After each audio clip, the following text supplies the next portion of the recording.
ഞാൻ ഓർക്കുന്നു, ഇന്നലെ ഞാൻ പ്രസംഗിക്കാൻ വേണ്ടി CM വലിയുല്ലാഹി തങ്ങളുടെ മഖ്ബറയുടെ തൊട്ടടുത്ത് കിടക്കുന്ന പരിപാടിയുടെ അടുത്തേക്ക് ചെന്നപ്പോ കോഴിക്കോട്ട് നിന്ന് അങ്ങോട്ട് കുന്നമംഗലം കാരന്തൂരും ഒക്കെ ഭയങ്കരമായ മഴയാണ്. മഴ പെയ്തുകൊണ്ടിരിക്കുമ്പോ ഞാൻ അതിന്റെ സംഘാടകരോട് വിളിച്ചു ചോദിച്ചു, ഞാൻ അങ്ങോട്ട് വരണോ? അങ്ങോട്ട് യാത്ര ചെയ്യാൻ പറ്റാത്ത നിലയ്ക്കുള്ള വമ്പിച്ച മഴയാണ്. അപ്പോൾ എന്നോട് അവിടുന്ന് വിളിച്ചു പറഞ്ഞു, ഇവിടെ ഒരു തുള്ളി മഴയില്ലാന്നാ. സത്യത്തിൽ എനിക്ക് കേട്ടപ്പോ ഞാൻ ചെല്ലാതിരിക്കാൻ ഒരു ചെറിയ നുണ പറഞ്ഞതാണോ എന്ന് ഞാൻ എന്റെ മനസ്സിൽ ഒരു വേള സംശയിച്ചുവെങ്കിലും സത്യമാണ്. ആരംഭം എന്നറിയുന്ന സ്ഥലം വരെ ഒരു വമ്പിച്ച പേമാരി തന്നെ പെയ്തിട്ട് ആരംഭത്തിന്റെ അപ്പുറത്തേക്ക് ഒരു തുള്ളി വെള്ളം പോലും ചലിക്കാതെ ആ മടവൂർ എന്ന് പറയുന്ന സ്ഥലത്തെ അല്ലാഹുവിന്റെ ഔലിയാഇന്റെ പ്രദേശത്തെ നമ്മുടെ പരിപാടിക്ക് യാതൊരുവിധ കോട്ടവും വരുത്താതെ പരിപാടി വളരെ സുമംഗളമായി അവസാനിപ്പിച്ചു തരാൻ ബഹുമാനപ്പെട്ട CM വലിയുല്ലാഹി നവ്വറല്ലാഹു മർകദഹു മഹാനവർകളുടെ ഒരു കറാമത്തായി ഞാൻ ഓർമ്മപ്പെടുത്തുകയാണ്. കഴിഞ്ഞ 21 രാവിനും 20 മാസം ദിവസവും വേങ്ങര ടൗണില് ഈ ഉള്ളവനൊരു വാതിന് വന്നിരുന്നു. ആ വാതിന്റെ സംഘാടകൻ എന്റെ കൂടെ ഇപ്പോ സ്റ്റേജിൽ വന്നിട്ടുണ്ട്, ബഹുമാനനായ കരുവേപ്പിൽ കുഞ്ഞാപ്പു സാഹിബ്. അദ്ദേഹം എന്നെ വിളിച്ചു. വാത് ബുക്ക് ചെയ്യുന്ന സമയത്ത് നല്ല മഴയാണ്. എന്നോട് ചോദിച്ചു, ഉസ്താദ് നമ്മൾ 2-3 വർഷമായിട്ട് വേങ്ങരയിൽ വാത് നടത്താറുള്ളതാ, നല്ല മഴയാണ്, അതുകൊണ്ട് നമ്മൾ എന്ത് വേണം ചോദിച്ചു. ഞാൻ പറഞ്ഞു, നിങ്ങൾക്ക് വാത് നടത്തണോ? ഒരു കുഴപ്പമില്ലാതെ വാത് നടത്താം. നിങ്ങൾ വേങ്ങരയിൽ കിടക്കുന്ന മജ്നൂബിന്റെ മർത്തബയിലുണ്ടായിരുന്ന ബഹുമാനപ്പെട്ട കോയപ്പാപ്പയുടെ മഖ്ബറയിൽ ചെല്ലുക, ഒരു ഫാത്തിഹ വിളിച്ചുകൊണ്ട് കോയപ്പാപ്പയുടെ മഖ്ബറയിൽ വെച്ച് പ്രാർത്ഥിക്കുക, നിങ്ങൾ ദുആ ചെയ്യുക. എന്നിട്ട് ആ മഹാനവറുകളെ തവസ്സുലാക്കി റബ്ബിനോട് പറയുക, പടച്ചവനെ, നിന്റെ ദീനിന്റെ ഖിദ്മത്തിന് വേണ്ടി ഞങ്ങളിവിടെ നടത്തുന്ന ഈ പ്രവർത്തനത്തിന് ഒരു തടസ്സവുമില്ലാത്ത നിലക്ക് നീ വിജയിപ്പിച്ചു തരണേ അല്ലാ എന്ന് നിങ്ങൾ പ്രാർത്ഥിച്ചോ. നിങ്ങളുടെ പരിപാടി സുമംഗളമായി നടക്കുമെന്ന് പറഞ്ഞു. രാത്രി 11 മണിക്ക് ഇതിന്റെ സംഘാടകർ അവിടെ ചെന്ന് ബഹുമാനപ്പെട്ട കോയപ്പാപ്പയുടെ മഖ്ബറയിൽ ചെന്ന് പ്രാർത്ഥിക്കുകയും അവിടെ നിന്ന് നോട്ടീസിന്റെ മാറ്റർ തയ്യാറാക്കുകയും ചെയ്തു. 2 ദിവസവും ഞാൻ വയതിന് വരുമ്പോ തൃശ്ശൂരിൽ നിന്ന് വരുന്ന വഴിക്കൊക്കെ ഉജ്ജ്വല മഴയാണ്, പക്ഷേ വേങ്ങരയിൽ മഴയില്ല.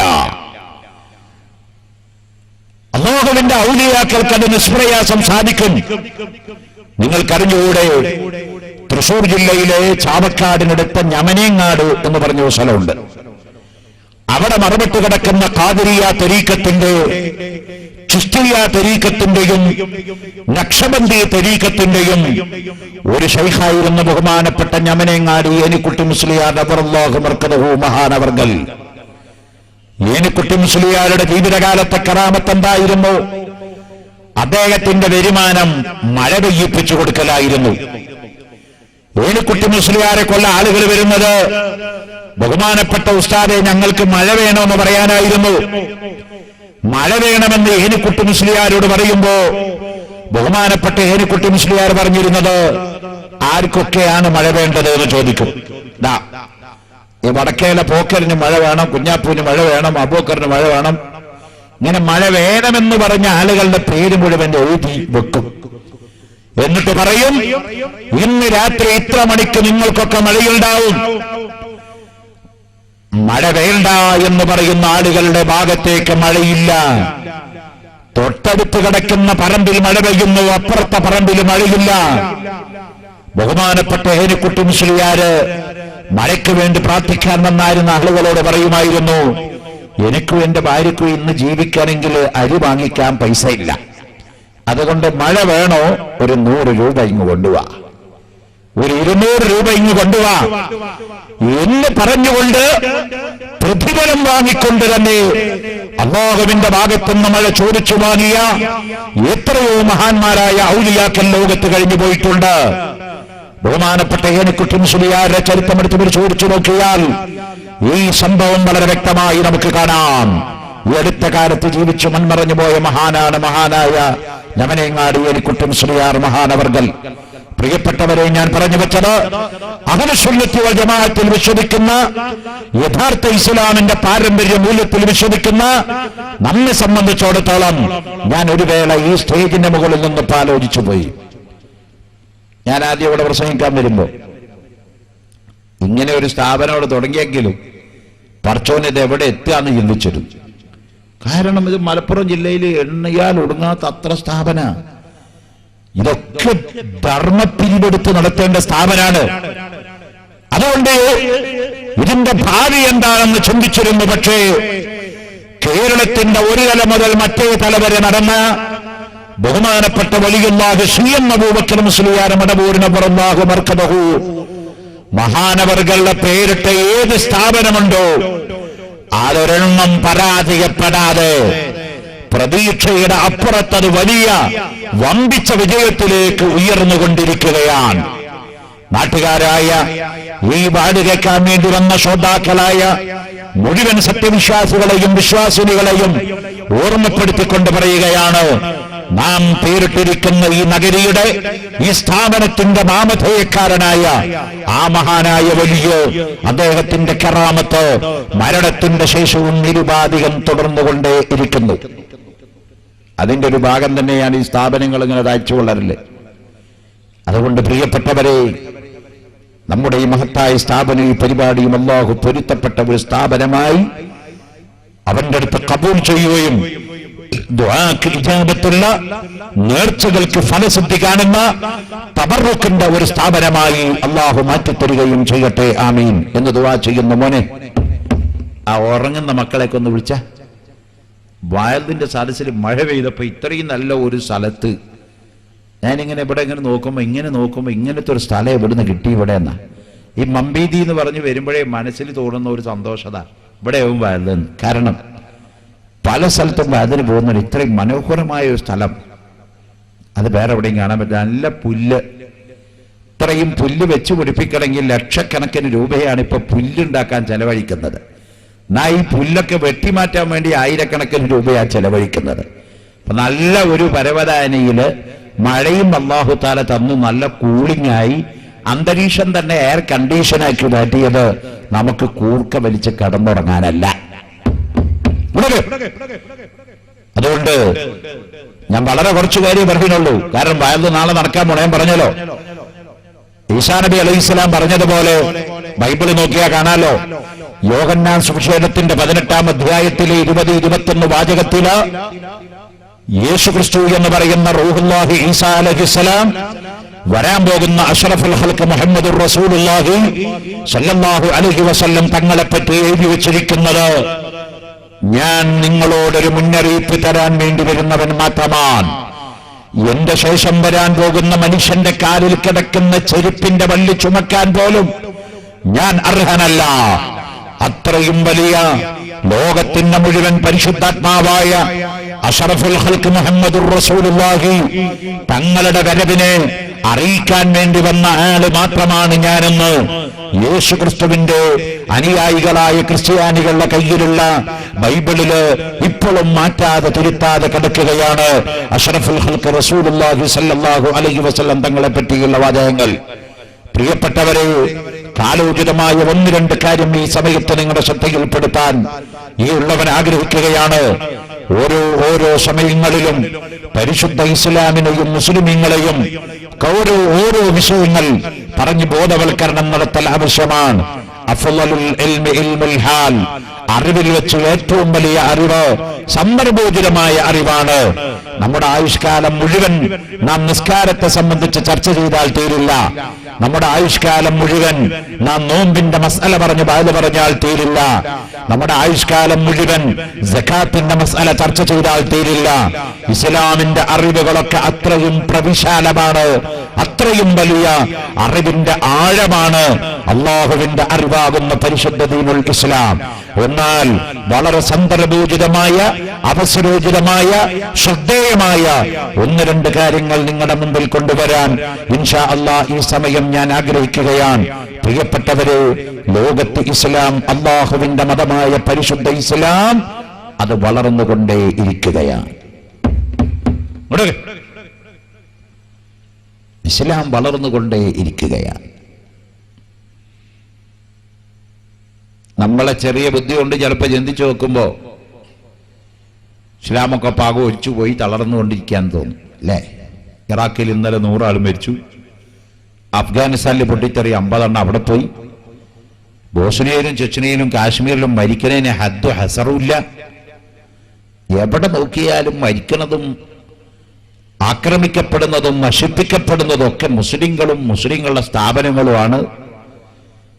അപ്പോ ഇസ്ലാം എന്ന് പറയുന്ന പ്രസ്ഥാനം ഇവിടെ നശിച്ചുകൊണ്ടിരിക്കുകയാണ്. ഇന്ന് ഒരു തോന്നല് നമ്മുടെ മുന്നിൽ നാം കാണുന്ന വാർത്താമാധ്യമങ്ങളും ദൃശ്യമാധ്യമങ്ങളും പത്രമാധ്യമങ്ങളും പെരുപ്പിച്ച് കാണിക്കുന്നു. അതാണ് നാം കാണുന്നത്.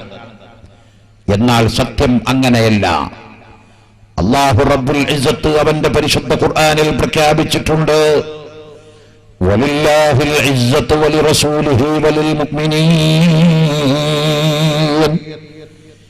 ഖിയാമത്ത് നാൾ വരെ ഈ അണ്ഡകടാകത്തിന്റെ അവസാനം കുറിക്കപ്പെടുന്ന അവസാനത്തെ സെക്കൻഡ് വരെ അഭിമാനം, പ്രസ്റ്റേജ്, അന്തസ്സുള്ളത് അല്ലാഹുവിനാണ്.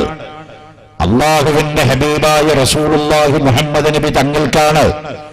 അല്ലാഹുവിനെയും അവന്റെ റസൂലിനെയും അനുധാവനം ചെയ്യുന്ന സത്യവിശ്വാസികൾക്കാണ്. അവരുടെ അന്തസ്സും അഭിമാനവും ഒരു കാലഘട്ടത്തിലും നീങ്ങിപ്പോവുകയില്ല. ഖിയാമത്ത് നാൾ വരെ ഈ മതവും ഇതിന്റെ ആളുകളും ഈ പ്രസ്ഥാനവും വളർന്നുകൊണ്ടേ ഇരിക്കും. അതിന് യാതൊരു കുറവും പറ്റില്ല എന്ന് അല്ലാഹു പറയുന്നു. പക്ഷെ നമ്മുടെ കണ്ണിൽ കാണുമ്പോഴോ ഇസ്ലാം തകരുക എന്ന് തോന്നുന്നു.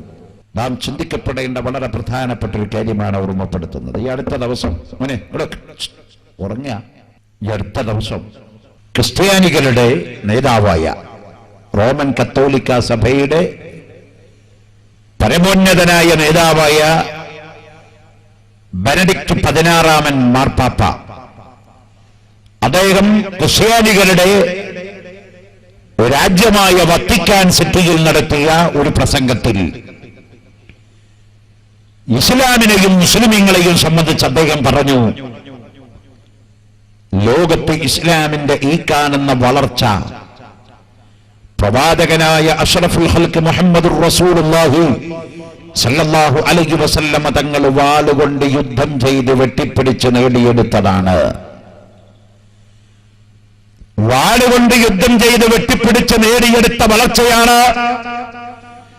ലോകാടിസ്ഥാനത്തിൽ ഇസ്ലാമിക രാഷ്ട്രങ്ങളിലും രാജ്യാന്തരങ്ങളിൽ ഇസ്ലാമിക സമൂഹത്തിലുമുണ്ടായ വളർച്ചയുടെ കാരണമെന്ന് ലോകത്തിലെ ഏറ്റവും വലിയ മതത്തിന്റെ ആത്മീയ നേതാവായ മാർപ്പാപ്പ ജോൺ 16 ബെനഡിക്ട് 16 ഔദ്യോഗികമായി അദ്ദേഹത്തിന്റെ വസതിയിൽ വെച്ച് 2 ലക്ഷം അനുയായികളെ അഭിസംബോധന ചെയ്തുകൊണ്ട് പറയുന്നു, മുഹമ്മദ് നബി സല്ലല്ലാഹു അലൈഹി വസല്ലം തങ്ങളും അനുയായികളും വാളുകൊണ്ട് യുദ്ധം ചെയ്ത് വെട്ടിപ്പിടിച്ചിട്ടാണ് ഇത്ര വലിയ സാമ്രാജ്യം ഉണ്ടാക്കിയത്. കേൾക്കുമ്പോ ശരിയാന്ന് ചിലപ്പോ നമുക്കും തോന്നും. കാരണം എവിടെ നോക്കുമ്പോൾ ഇപ്പൊ യുദ്ധം കലാപം ഉണ്ടാകണമൊക്കെ നമുക്കാണല്ലോ. എവിടെ ലോകത്ത് പ്രശ്നമുണ്ടോ അവിടൊക്കെ ഇസ്ലാമിന്റെ പേരാ ഉണ്ടാകുക അല്ലേ? നമ്മൾ കാണുന്നത് കേൾക്കുന്നത് അതല്ലേ? പ്രിയപ്പെട്ട സഹോദരന്മാരെ,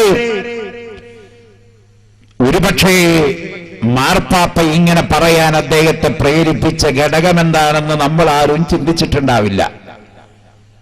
ഈ പ്രഖ്യാപനം കേട്ടപ്പോഴേക്കും നമ്മുടെ നേതാക്കളും നമ്മുടെ അനുയായികളും അതിന് വ്യക്തമായിരിക്കുന്ന മറുപടിയും ചരിത്രത്തിന്റെ ആഴത്തിലിറങ്ങിയുള്ള വിശദീകരണങ്ങളും ധാരാളം സ്റ്റേജുകളിൽ നാം പ്രസംഗിച്ചിട്ടുണ്ട്. പക്ഷേ മാർപ്പാപ്പയെ ഇങ്ങനെ പറയിപ്പിച്ച ഘടകം എന്താണെന്ന് ഒരു വേള മുസ്ലിങ്ങളായ നാം ചിന്തിച്ചിട്ടില്ല. എന്നാൽ അവിടേക്ക് നാം ചിന്തിക്കേണ്ടിയിരിക്കുന്നു. ലോകത്ത് അമേരിക്ക നടത്തിയ വളരെ രഹസ്യമായ ഒരു സർവേയിൽ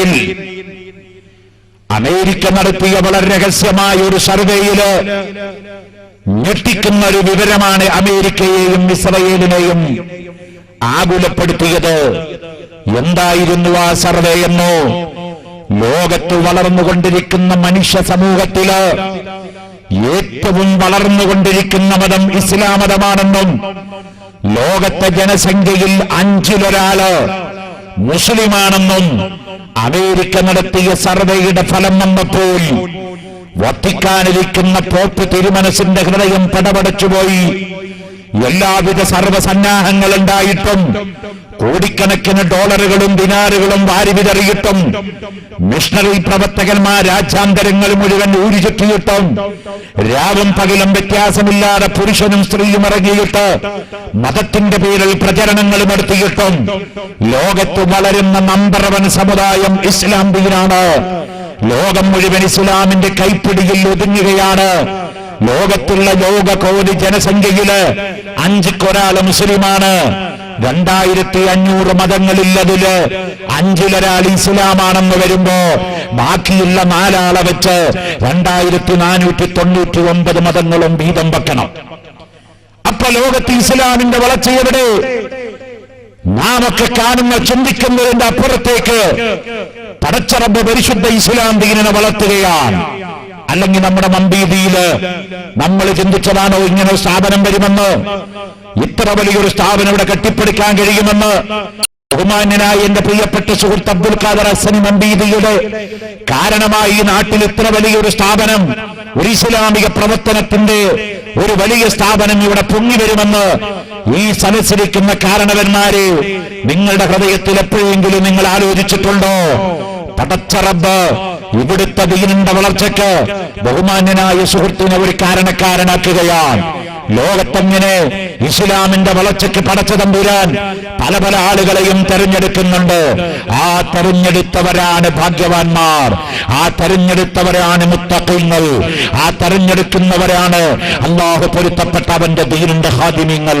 ആവട്ടെ, ഞാൻ പറഞ്ഞു വെച്ചത് ലോകത്ത് മുഴുവൻ ഇസ്ലാം മതം വളരുന്ന വളർച്ച കണ്ടപ്പോ അമേരിക്കക്കാരന്റെ സർവേയുടെ രഹസ്യ റിപ്പോർട്ട് വത്തിക്കാനുള്ള മാർപ്പാപ്പയുടെ കയ്യിൽ കിട്ടിയപ്പോ അദ്ദേഹത്തിന് സമനില തെറ്റിക്കൊണ്ട് വിളിച്ചു പറയുകയാണ്, ലോകത്ത് ഇസ്ലാം ഇത്രമാത്രം വളരാനുള്ള കാരണം പ്രവാചകനായ മുഹമ്മദുർ റസൂലുള്ളാഹി തങ്ങളും സ്വഹാബത്തും യുദ്ധം നടത്തിയിട്ട് വാളിന്റെ തലപ്പ് കൊണ്ട് ആളുകളെ ഭീഷണിപ്പെടുത്തിക്കൊണ്ടാണ് ഇസ്ലാം മതം ഉണ്ടാക്കിയത് എന്ന് ലോകത്ത് പ്രചരിപ്പിക്കപ്പെടുമ്പോ മുസ്ലിങ്ങളായ നാം സത്യമറിയണോ?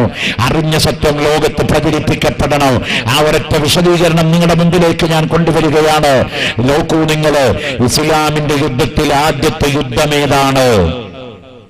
ബദർ. ആ പേരറിയാത്ത ആരും ഉണ്ടാവില്ല. ബദർ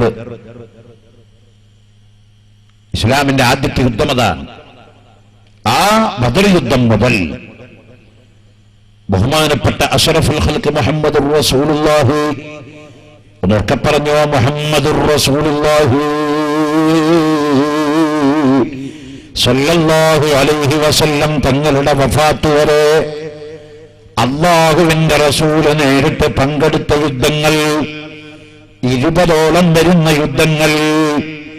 ആ യുദ്ധങ്ങളിൽ റസൂലുള്ളാഹിന്റെ ഹയാത്ത് മുതൽ, അഥവാ ബദർ പോർക്കളം മുതൽ റസൂലുള്ളാഹിന്റെ വഫാത്ത് വരെ, മക്ക ഫതഹ് മുതൽ, ഖൈബർ മുതൽ, ഉഹദ് മുതൽ, ഖന്തഖ് മുതൽ അല്ലാഹുവിന്റെ റസൂല് പങ്കെടുത്ത യുദ്ധങ്ങളിൽ മൊത്തം എത്ര ആളാണ് മരിച്ചുപോയതെന്നോ ഇസ്ലാമിക ചരിത്രം നോക്കിയാൽ കാണാം. ആകെ യുദ്ധക്കളങ്ങളിൽ മുഴുവൻ മരിച്ചിരിക്കുന്നത് 1384 ആളാണ്. നബി സല്ലല്ലാഹു അലൈഹി വസല്ലമ തങ്ങളുടെ വഫാത്ത് വരെ റസൂലുള്ളാഹി തങ്ങളെ നേരിട്ട് സംബന്ധിച്ച യുദ്ധക്കളങ്ങളിൽ ബദർ യുദ്ധം മുതൽ റസൂലുള്ളാഹിന്റെ മരണം വരെ നടന്ന സർവയുദ്ധങ്ങളിലും നബി തങ്ങൾ പങ്കെടുത്ത യുദ്ധങ്ങളിൽ ആകെ മരിച്ചിരിക്കുന്നത് 1384 ആളാണ്. ഓൺലി മുസ്ലിമീങ്ങളുടെ മാത്രം കഥയല്ല പറയുന്നത്.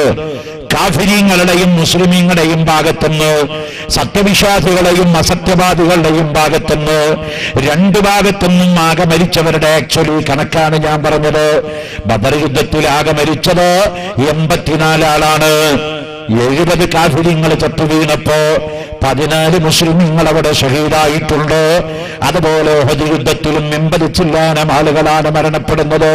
മറ്റു യുദ്ധങ്ങളിലുമൊക്കെ മരണപ്പെട്ട ആളുകളുടെ കണക്ക് വെച്ച് പരിശോധിച്ചു നോക്കുമ്പോ ആകെ 1384 പേരാണ് നബി സല്ലല്ലാഹു അലൈഹി വസല്ലമ തങ്ങള് പ്രവാചകനായി 40-ാമത്തെ വയസ്സിൽ നബൂവത്ത് കിട്ടി 63-ാമത്തെ വയസ്സിൽ റസൂലുള്ള വഫാത്താകുന്നത് വരെയുള്ള 23 കൊല്ലക്കാലത്ത് ജീവിതത്തിന്റെ ഇടയിൽ നടന്ന എല്ലാ യുദ്ധങ്ങളിലും കൂടി 2 പക്ഷത്തുനിന്നും കൂടി മരണപ്പെട്ടത് 1384. മിഞ്ഞാന്റെ പത്രം വായിച്ചു മോനെ, മിഞ്ഞാന്റെ പത്രങ്ങൾ വായിച്ചില്ലേ? സദ്ദാം ഹുസൈനെ വധശിക്ഷയ്ക്ക് വിധിച്ച റിപ്പോർട്ടുമായി വന്ന പത്രം. ആ പത്രത്തിൽ മലയാള മനോരമയിൽ തന്നെ പറയുന്നു, ഇറാഖിൽ അമേരിക്ക നടത്തിയ അധിനിവേശക്കാലത്ത് മരണപ്പെട്ടത് 6.5 ലക്ഷം മനുഷ്യരെ അമേരിക്ക കൊന്നൊടുക്കി. ഇന്നാ ലില്ലാഹി വ ഇന്നാ ഇലൈഹി റാജിഊൻ. 4 കൊല്ലത്തിന്റെ ഇടയിൽ 6 ലക്ഷം ജനങ്ങളെ ഇറാഖിൽ അമേരിക്ക കൊന്നൊടുക്കി. ഇറാഖിലെ കഥ മാത്രമല്ല, അഫ്ഗാനിസ്ഥാനിൽ 1.5 ലക്ഷത്തിനെ കൊന്നൊടുക്കി. പണ്ട് ഹിരോഷിമയിലും നാഗസാക്കിയിലും ബോംബിട്ടപ്പോ 10,000-കണക്കിന് മനുഷ്യജീവികളെ വെറും ഇല്ലാമ്പാറ്റകളെ പോലെ അമേരിക്ക നശിപ്പിക്കപ്പെട്ടു. പോരാ, ചെക്കോസ്ലോവാക്യയിലും അതുപോലെ തന്നെ വിയറ്റ്നാമിലും അമേരിക്ക നടത്തിയ കൊളോണിസത്തില് 10,000-ങ്ങളെ കൊന്നൊടുക്കി. മൊത്തം ലോകത്തെ ഏറ്റവും അധികം ആളുകളെ കൊന്നൊടുക്കിയ ഏറ്റവും നമ്പർ 1 കിരാതനായ ഭീകരനാണ് അമേരിക്ക എന്ന കാര്യത്തിൽ യാതൊരാൾക്കും സംശയം ഇല്ല. പോട്ടെ, കുരിശ് യുദ്ധങ്ങളിൽ ലക്ഷക്കണക്കായ ആളുകളെ ഈ ക്രിസ്ത്യാനികൾ കൊന്നൊടുക്കി. ഈ പറഞ്ഞ മാർപ്പാപ്പയുടെ കൗമ് കുരിശ് യുദ്ധങ്ങളില് ലക്ഷക്കണക്കായ ആളുകളെ കൊന്നൊടുക്കി. ആ മരണപ്പെട്ട് വീണവരൊക്കെ മുസ്ലിങ്ങളായിരുന്നു. അതുകൊണ്ടാണ് ഈ മാർപ്പാപ്പയുടെ മുമ്പ് കഴിഞ്ഞുപോയ മാർപ്പാപ്പയായ ജോൺ പോൾ 2-ാമൻ മാർപ്പാപ്പ പരസ്യമായി മുസ്ലിമീങ്ങളോട് മാപ്പ് ചോദിച്ചത്. പോട്ടെ, ഇറ്റലിയുടെ ലോകത്തെ കിടുകിടാവിറപ്പിച്ചിരുന്ന ഹിറ്റ്ലർ എന്ന് പറയുന്ന ഒരു ചക്രവർത്തി ഉണ്ടായിരുന്നു. അയാൾ 2.5 ലക്ഷം യഹൂദികളെയാണ് കൊന്നൊടുക്കിയത്. 2.5 ലക്ഷം യഹൂദികളെ കൊന്നൊടുക്കിയ ഹിറ്റ്ലറും. പോട്ടെ, രാമായണത്തിന്റെ ചരിത്രം പരിശോധിച്ചു നോക്കിയാല്, ഭഗവത്ഗീത എടുത്തൊന്ന് വായിച്ചു നോക്കിയാല് ഗീതയിൽ കാണുന്ന കുരുക്ഷേത്ര യുദ്ധം, ശ്രീകൃഷ്ണനും അർജുനനും 2 ഭാഗത്തു നിന്നുകൊണ്ട് തേര് തെളിയിച്ചു നിർത്തിയ യുദ്ധക്കളത്തില്, കുരുക്ഷേത്ര എന്നറിയപ്പെടുന്ന യുദ്ധത്തില് 10,000-കണക്കായ ആളുകളെ ശ്രീകൃഷ്ണന്റെ ഭാഗത്തുനിന്നും അർജുനന്റെ ഭാഗത്തുനിന്നും വെട്ടേറ്റ് വീഴുകയും കൊന്നൊടുക്കുകയും ചെയ്തതായി ഭഗവത്ഗീത സാക്ഷ്യപ്പെടുത്തുമ്പോൾ 23 കൊല്ലക്കാലം ഇസ്ലാമിന്റെ ദഅവത്തുമായി മുന്നോട്ട് പോയ ബഹുമാനപ്പെട്ട അഷ്റഫുൽ ഖൽഖ് മുഹമ്മദുർ റസൂലുള്ളാഹി, അല്ലാഹുവിന്റെ റസൂലിന്റെ വഫാത്ത് വരെ നടന്ന എല്ലാ യുദ്ധങ്ങളിലും കൂടി 2000-ന്റെ താഴെ വരുന്ന ജനസംഖ്യ മാത്രമാണ് 2 വിഭാഗത്തിൽ നിന്നും മരണപ്പെട്ടതെന്ന് വരുമ്പോൾ യുദ്ധം ഇസ്ലാമിന്റെ അജണ്ടയായിരുന്നില്ല. ആളെ കൊല്ലൽ ഇസ്ലാമിന്റെ അജണ്ടയായിരുന്നില്ല. കാരുണ്യത്തിന്റെ പ്രവാചകനായ, റഹ്മത്തിന്റെ പ്രവാചകനായ, അനുഗ്രഹത്തിന്റെ പ്രവാചകനായ, കാരുണ്യത്തിന്റെ മതമായ പരിശുദ്ധ ഇസ്ലാം മതത്തെ സംബന്ധിച്ചു കള്ളത്തരം പ്രചരിപ്പിക്കപ്പെടുന്നു, ഇസ്ലാമിനെ തെറ്റിദ്ധരിപ്പിക്കപ്പെടുന്നു.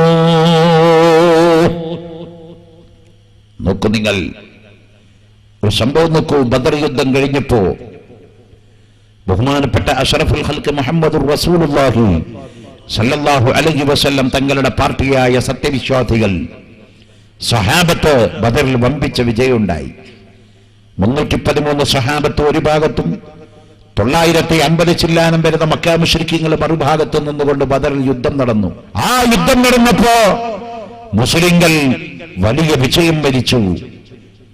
13 ആളാണ് ബദറിൽ മുസ്ലിമീങ്ങളുടെ ഭാഗത്തുനിന്ന് അവിടെ വെച്ച് മരിച്ചത്. സയ്യിദുനാ ഉബൈദത്ത് റളിയല്ലാഹു അൻഹുവിന് ബദർ യുദ്ധക്കളത്തിൽ വെച്ച് വെട്ടുകൊണ്ടെങ്കിലും അദ്ദേഹം ഓൺ ദി സ്പോട്ടിൽ മരണപ്പെട്ടില്ല.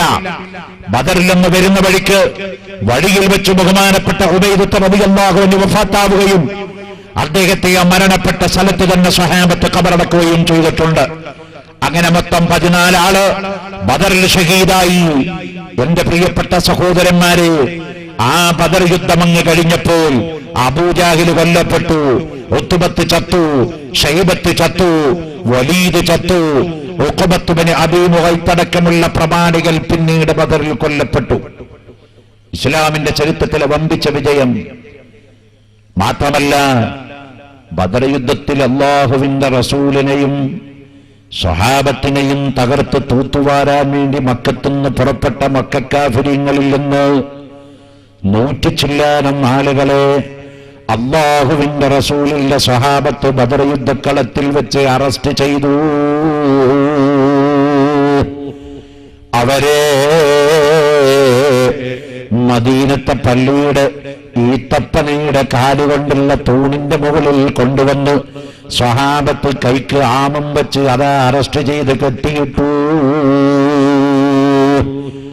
അങ്ങനെ മദീനയിലെ പള്ളിയിൽ കെട്ടിയിട്ടവരിൽ 1 നമ്പർ VIP ആണ് ബഹുമാനപ്പെട്ട റസൂലുള്ളാഹിന്റെ ഇളാപ്പയായ അബ്ബാസ് ബിൻ അബ്ദുൽ മുത്തലിബ്. പിൽക്കാലത്ത് മുസ്ലിമായിട്ടുണ്ട്, സ്വഹാബിയായിട്ടുണ്ട്. ബദർ യുദ്ധം നടക്കുമ്പോ അബ്ബാസ് റസൂലുള്ളാഹിന്റെ ശത്രുവാണെന്ന് പറഞ്ഞാൽ ഹൃദയത്തിൽ റസൂലുള്ളാഹിനോട് വിരോധമില്ല. പക്ഷേ അബൂജാഹിലിന്റെ സമ്മർദ്ദത്തിന് വഴിപ്പെട്ടുകൊണ്ട് കാഫിറുകളുടെ കൂടെ യുദ്ധത്തിന് പുറപ്പെട്ടതാണ്. ബദറിൽ മുസ്ലിമീങ്ങളങ്ങ് ജയിച്ചപ്പോ ബഹുമാനപ്പെട്ട സ്വഹാബത്ത് ചെന്നിട്ട് മക്കയിൽ നിന്ന് പുറപ്പെട്ടു വന്ന മക്കക്കാഫിരീങ്ങളിൽ 100 ചില്ലാനം കാഫിരീങ്ങള് ബദർ യുദ്ധക്കളത്തിൽ വെച്ച് അറസ്റ്റ് ചെയ്തു. അതിൽ 1ാമത്തെ VIP അല്ലാഹുവിന്റെ റസൂലിന്റെ ഇളാപ്പയായ അബ്ബാസ് റളിയല്ലാഹു അൻഹുവാണ്. സ്വഹാബത്ത് അബ്ബാസിന്റെ കൈക്ക് ചങ്ങലക്കിട്ടു, മദീനയിലെ പള്ളിയിൽ കൊണ്ടുവന്ന് കെട്ടിയിട്ടു. 2ാമത്തെ VIP ആരാണെന്നറിയോ? ഇസ്ലാമിന്റെ കഠിന ശത്രുവായ റസൂലുള്ളാഹിന്റെ ബദ്ധവിരോധിയായ മക്കക്കാഫിരിങ്ങളുടെ നേതാവായ ഉഖബത്ത് ബിൻ അബീ മുഗൈത്ത് എന്ന് പറയുന്ന ദുഷ്ടനാണ്. അവനെ സ്വഹാബത്ത് അറസ്റ്റ് ചെയ്ത് കൊണ്ടുവന്നു, മദീനയിലെ പള്ളിയിൽ കെട്ടിയിട്ടു. 3ാമത് ബദർ യുദ്ധക്കളത്തിൽ അറസ്റ്റ് ചെയ്യപ്പെട്ട VIP റസൂലുള്ളാഹിന്റെ പ്രിയപ്പെട്ട മകളായ സൈനബയുടെ ഭർത്താവായ റളിയല്ലാഹു തആല അൻഹയുടെ ഭർത്താവായ നബി തങ്ങളുടെ മരുമകനായ അബുൽ ആസ് എന്ന് അറിയപ്പെടുന്ന മനുഷ്യനാണ്. അദ്ദേഹം മനസ്സിൽ റസൂലുള്ളാഹിനോട് വിരോധം കൊണ്ട് യുദ്ധത്തിന് വന്നതല്ല. ശത്രുക്കളുടെ നിരന്തരമായ പ്രലോഭനങ്ങൾക്ക് വഴിപ്പെട്ടുകൊണ്ട് ബഹുമാനപ്പെട്ട റസൂലുള്ളാഹി തങ്ങളോടുള്ള വിരോധമല്ല, ശത്രുവിന്റെ പ്രലോഭനങ്ങൾക്ക് വഴിപ്പെട്ടുകൊണ്ട് അബുൽ ആസ് ബദറിൽ വന്നു. ബദർ യുദ്ധത്തിൽ സ്വഹാബത്ത് ജയിച്ചു, കാഫിരീങ്ങൾ തോറ്റപ്പോ നബി തങ്ങളുടെ സ്വഹാബത്ത് വളഞ്ഞു പിടിച്ച് അറസ്റ്റ് ചെയ്തതില് അബുൽ ആസിന്റെ കൈക്ക് ചങ്ങലക്കിട്ടു. നബി തങ്ങളുടെ മരുമകന് മദീനയിലെ പള്ളിയിൽ കെട്ടിയിട്ടു. അങ്ങനെ 100 ചില്ലാനം മക്ക മുശ്രിക്കുകളെ ബദർ യുദ്ധം അങ്ങ് കഴിഞ്ഞപ്പോൾ മദീനത്തെ പള്ളിയിൽ അറസ്റ്റ് ചെയ്തു കൊണ്ടുവന്നു. ഞാനിത് പറഞ്ഞത് വാളുകൊണ്ടാണ് ഇസ്ലാം മതം പ്രചരിപ്പിച്ചതെന്ന് മാർപ്പാപ്പ പറയുമ്പോ 2001 മാർച്ച് മാസം 24-ാം തീയതിയിലെ കോട്ടയത്തിന് ആസ്ഥാനമായി പ്രവർത്തിക്കുന്ന മലയാള മനോരമ പത്രത്തിന്റെ സൺഡേ സപ്ലിമെന്റില് കോട്ടയം ജില്ലക്കാരനായ സാജു പി തോമസ് എന്ന് പറയുന്ന ഒരു ക്രിസ്ത്യാനി, അയാൾ നമ്പർ 1 കത്തോലിക്കക്കാരനാണ്, മാർപ്പാപ്പയുടെ മുരീദ. ആ സാജു പി തോമസ് മലയാള മനോരമയുടെ സൺഡേ സപ്ലിമെന്റിൽ ഒരു ലേഖനം എഴുതിയിട്ട് പറയാണ്, ലോകമുണ്ടായതിന്റെ ശേഷം ഇന്ന് വരെ ലോകത്ത് നടന്ന യുദ്ധക്കളങ്ങളിൽ തോറ്റോടിയ കക്ഷികളെ പിടിച്ചെടുക്കപ്പെടുമ്പോ അഥവാ അറസ്റ്റ് ചെയ്ത് കൊണ്ടുവന്നാൽ ലോകത്തിന്റെ പതിവ് യുദ്ധത്തിന്ന് അറസ്റ്റ് ചെയ്ത് കൊണ്ടുവരുന്നവരെ കൊല്ലലാണ്. എന്നാൽ ലോകത്ത് ഇന്നേ വരെ നടന്ന യുദ്ധങ്ങളിൽ ബഹുമാനപ്പെട്ട ബദർ യുദ്ധക്കളത്തിൽ നിന്ന് അറസ്റ്റ് ചെയ്ത് കൊണ്ടുവന്നവര് ബഹുമാനപ്പെട്ട ലോകത്തിന്റെ നേതാവ് അഷ്റഫുൽ ഖൽഖ് മുഹമ്മദുർ റസൂലുള്ളാഹി സല്ലല്ലാഹു അലൈഹി വസല്ലമ തങ്ങളെപ്പറ്റി സാജു പി തോമസ് എന്ന് പറയുന്ന ക്രിസ്ത്യാനി എഴുതുകയാണ്, ലോകത്ത് യുദ്ധത്തടവുകാരോട് ഏറ്റവും വലിയ നീതി കാണിച്ച നേതാവ് യേശുക്രിസ്തുവല്ല, ശ്രീകൃഷ്ണ ഭഗവാനല്ല.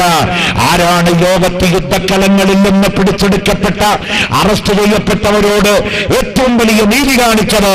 ബഹുമാനപ്പെട്ട മുഹമ്മദുർ റസൂലുള്ളാഹി തങ്ങളാണെന്ന് മലയാള മനോരമയില് കത്തോലിക്ക സഭയുടെ മേധാവിയുടെ കീഴിൽ നടത്തുന്ന മലയാള മനോരമയിൽ 2001 മാർച്ച് മാസത്തിൽ അതാ സൺഡേ സപ്ലിമെന്റിൽ സാജു പി തോമസ് എന്ന് പറഞ്ഞ ക്രിസ്ത്യാനി എഴുതിയാൽ എന്താ ഇതിന്റെ കാരണമെന്നറിയോ?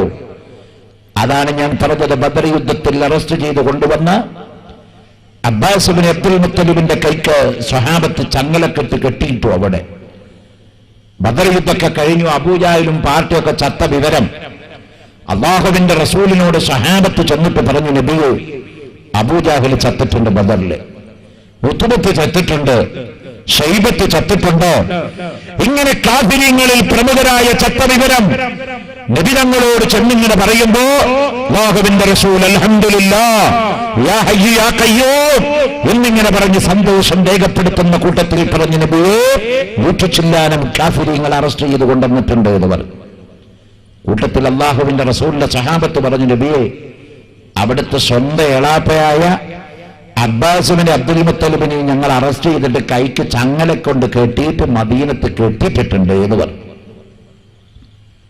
ഇത് കേട്ടപ്പോ നബി സല്ലല്ലാഹു അലൈഹി വസല്ലം തങ്ങൾ പറഞ്ഞു, അബ്ബാസ് ഇബ്നു അബ്ദുൽ മുത്തലിബിന്റെ കൈക്കുള്ള ചങ്ങല നിങ്ങൾ കെട്ടയച്ചിടണം. എന്തിനാണ്? സ്വന്തം എളാപ്പയാണ് അബ്ബാസ്, അതുകൊണ്ട് ആ ചങ്ങല കെട്ടയച്ചിടണം എന്ന് പറഞ്ഞപ്പോൾ ബഹുമാനപ്പെട്ട ഇസ്ലാമിന്റെ ധീരപുലിക്കുട്ടിയായ ധീരശൂരനായ ഉമറുൽ ഫാറൂഖ്, ഉമറിന്റെ നാക്കിലൂടെ സത്യമല്ലാത്തൊരു വാക്ക് പുറത്തേക്ക് കടക്കുകയില്ലെന്ന് ഖാല റസൂലുള്ളാഹി. ഉമറൊരു വഴിയുടെ തലക്കലങ്ങ് ചവിട്ടിയാൽ ആ വഴിയുടെ മറ്റേ തലക്കൽ പിന്നെ പിശാച് നടന്നിക്കുകയില്ലെന്ന് ഖാല റസൂലുള്ളാഹി. അങ്ങനെ ധാരാളം മദ്ഹ് ഉമറുൽ ഫാറൂഖിനെ പറ്റി റസൂലുള്ള പറഞ്ഞ കൂട്ടത്തിൽ നബി തങ്ങൾ ഒരിക്കൽ പറയുകയുണ്ടായി, ലൗ കാന ബഅദി നബിയ്യുൻ ലകാന ഉമർ ഇബ്നുൽ ഖത്താബ് ലാ നബിയ്യ ബഅദി അന ഖാതിമുൽ അംബിയാഇ വൽ മുർസലീൻ ഖാല റസൂലുള്ളാഹ്. അത്ര വലിയ മദ്ഹ് ഒരു സഹാബിനെ പറ്റിയും റസൂലുള്ള പറഞ്ഞിട്ടില്ല. എന്താണ് ഉമറുൽ ഫാറൂഖിനെ പറ്റി റസൂലുള്ള പറയുന്ന മദ്ഹ്? ലൗ കാന ബഅദി നബിയ്യുൻ, എന്റെ ശേഷം ഒരു നബി ഇവിടെ വരികയാണെങ്കിൽ ലകാന ഉമർ ഇബ്നുൽ ഖത്താബ്, അത് ഖത്താബിന്റെ മകനായ ഉമറാണ് നബിയാവുക. ലാ നബിയ്യ ബഅദി, എന്റെ ശേഷം നബിയില്ല. അന ഖാതിമുൽ അംബിയാഇ വൽ മുർസലീൻ, ഞാൻ അന്ത്യപ്രവാചകനാണ്. എന്റെ ശേഷം ഒരു നബി ഇവിടെ ഉണ്ടാകുകയാണെങ്കിൽ ലകാന മുസൈലിമത്തുൽ കദ്ദാബ് എന്നല്ല പറയുന്നു, ലകാന അഹ്മദ് ഖാദിയാനി എന്നല്ല പറയുന്നത്. ലൗ കാന ബഅദി നബിയ്യൻ ലകാന ഉമർ ഇബ്നുൽ ഖത്താബ് ലാ നബിയ്യ ബഅദി അന ഖാതിമുൽ അംബിയാഇ വൽ മുർസലീൻ ഖാല റസൂലുള്ളാഹി.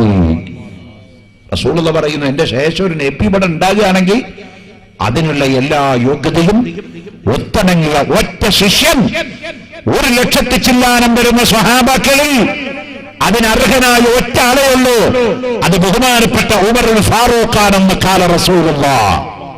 അതിലും വലിയ സർട്ടിഫിക്കറ്റ് വേറെ വേണോ? നബിയാവാൻ വരെ യോഗ്യനായ ആൾ ഇവിടെ ഉണ്ട് എന്ന് പറയുമ്പോ, അത് ഉമർ മാത്രമുള്ളൂ എന്നും പറയുമ്പോ അതിലും വലിയൊരു സർട്ടിഫിക്കറ്റിന്റെ ആവശ്യമുണ്ടോ സുഹൃത്തുക്കളെ?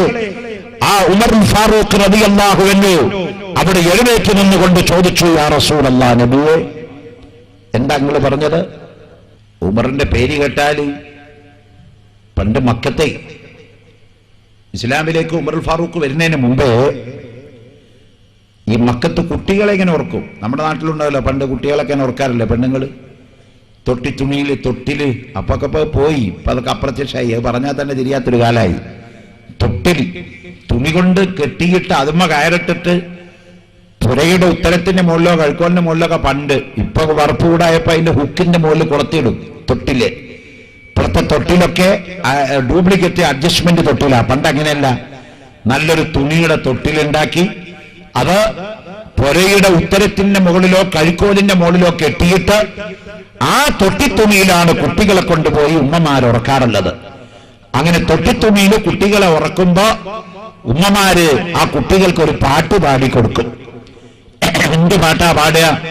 സുബ്ബി റബ്ബി ജല്ലല്ലാഹ് മാ ഫീ ഖൽബി ഗൈറുല്ലാഹ് നൂറു മുഹമ്മദ് സ്വല്ലല്ലാഹു ലാ ഇലാഹ ഇല്ലല്ലാഹ്. ഉറങ്ങിക്കോ മോനുറങ്ങിക്കോ, ഉറങ്ങിക്കോ മോനുറങ്ങിക്കോ, ഉറങ്ങിക്കോ മോനുറങ്ങിക്കോ, അല്ലാഹ് ലാ ഇലാഹ ഇല്ലല്ലാഹ്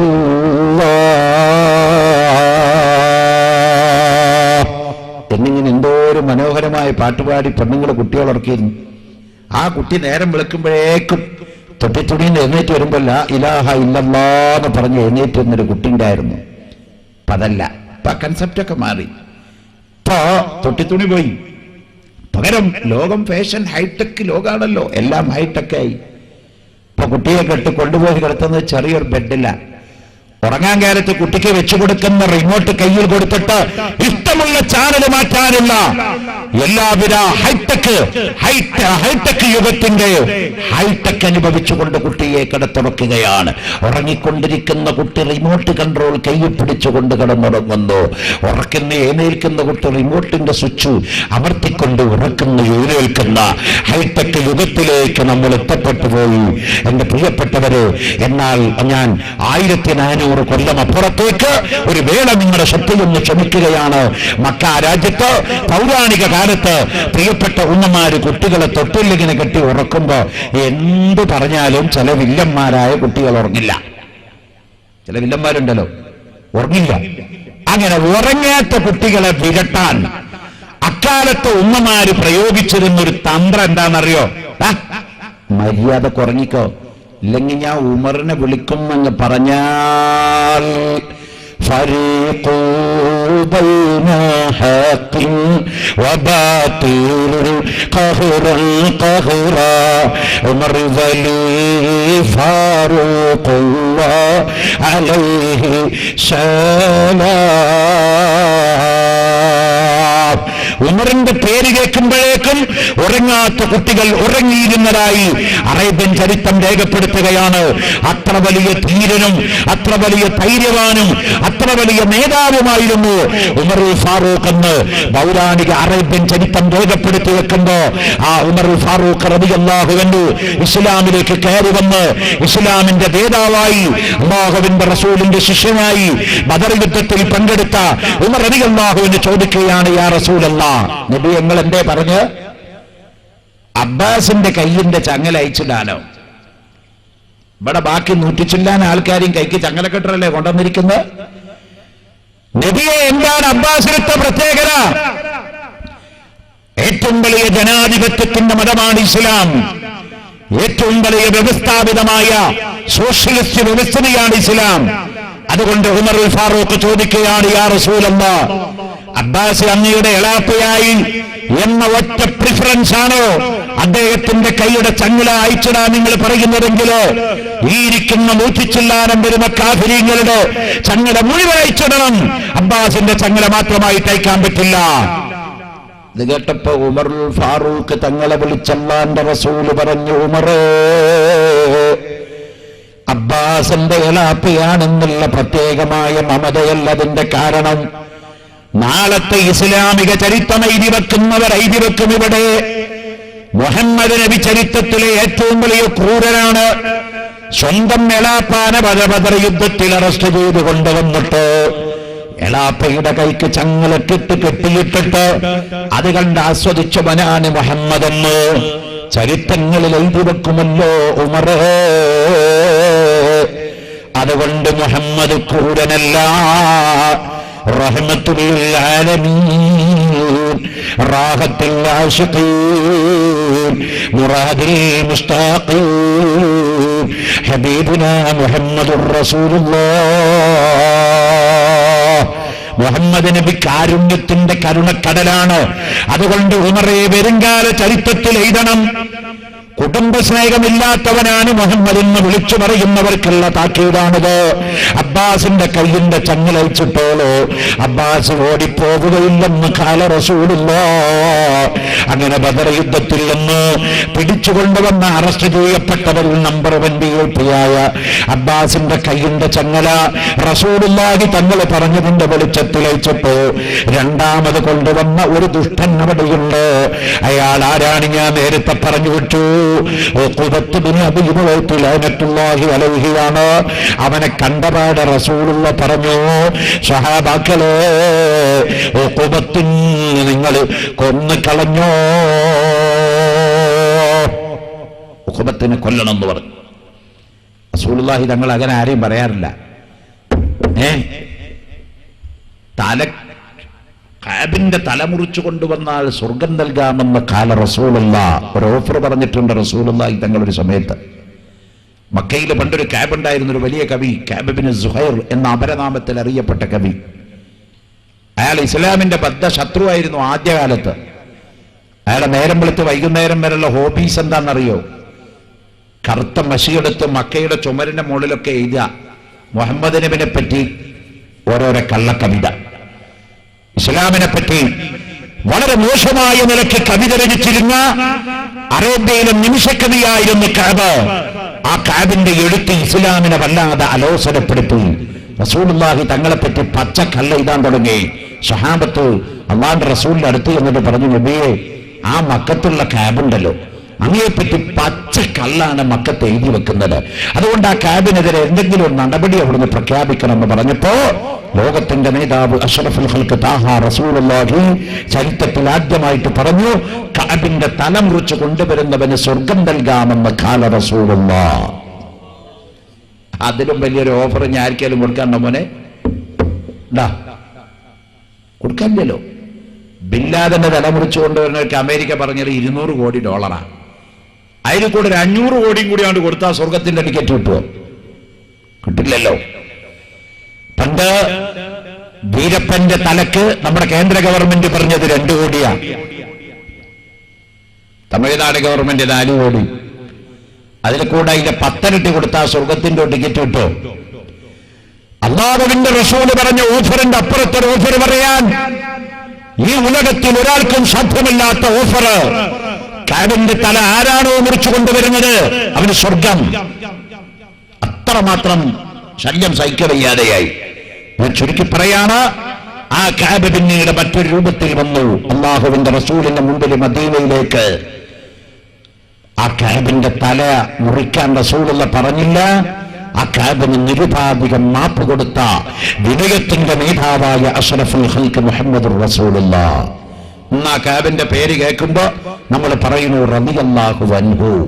ഞാൻ എത്രയോ വട്ടം ഇവിടെ പറഞ്ഞിട്ടുണ്ട്, ഉഹദ് യുദ്ധക്കളത്തില് അല്ലാഹുവിന്റെ റസൂലിന്റെ ഇളാപ്പയായ ഹംസത്തുൽ കറാറിനെ മറഞ്ഞിരുന്നു കൊണ്ട് ചാട്ടുളി കൊണ്ട് എറിഞ്ഞുകൊള്ളുകയും കമലടിച്ചു വീണ ഹംസ റളിയല്ലാഹുവിന്റെ ശരീരത്തെ മലത്തിയിട്ട് നെഞ്ചു കുത്തിപ്പിളർക്കുകയും ലിവറിന്റെ പീസ് കൊണ്ടുവന്ന് ചവച്ചു തുപ്പുകയും ഹംസത്തുൽ കറാറിന്റെ ജനനേന്ദ്രിയം വരെ മുറിച്ചു കളയുകയും കണ്ണ് ചൂന്നു കളയുകയും ഹംസ റളിയല്ലാഹുവിന്റെ കൊടല് വലിച്ചു പുറത്തിടുകയും ഉണ്ണിപ്പിണ്ടി മുറിക്കുന്നത് പോലെ മുറിച്ചു നിറുക്കുകയും ഹംസത്തുൽ കറാറിന്റെ കാല് കട്ടം കട്ടമാക്കുകയും എന്നിട്ടും വൈരാഗ്യം തീരാതെ ഹംസത്തുൽ കറാറിന്റെ തല മുറിച്ചെടുത്തിട്ട് അതിന്റെ അകത്തെ തലച്ചോറ് മുഴുവൻ വാരി വലിച്ചു കളഞ്ഞിട്ട് അത് കല്ല് കുടിക്കാനുള്ള പാത്രം പോലെയാക്കിയിട്ട് ഉഹദ് പർവതത്തിന്റെ താഴ്ഭാഗത്ത് വെക്കുന്ന മുന്തിരിക്കല്ലിൽ നിന്ന് ഒരു പാത്രം കല്ലുകൊണ്ടുവാ വഹ്ശി ഇതൊക്കെ ഹംസയുടെ തലയിൽ കല്ല് കുടിച്ചിട്ട് പ്രതികാരം തീർക്കണമെന്ന് വീമ്പിളക്കിയ ഹിന്ദെന്ന് പറയുന്ന പെണ്ണ്,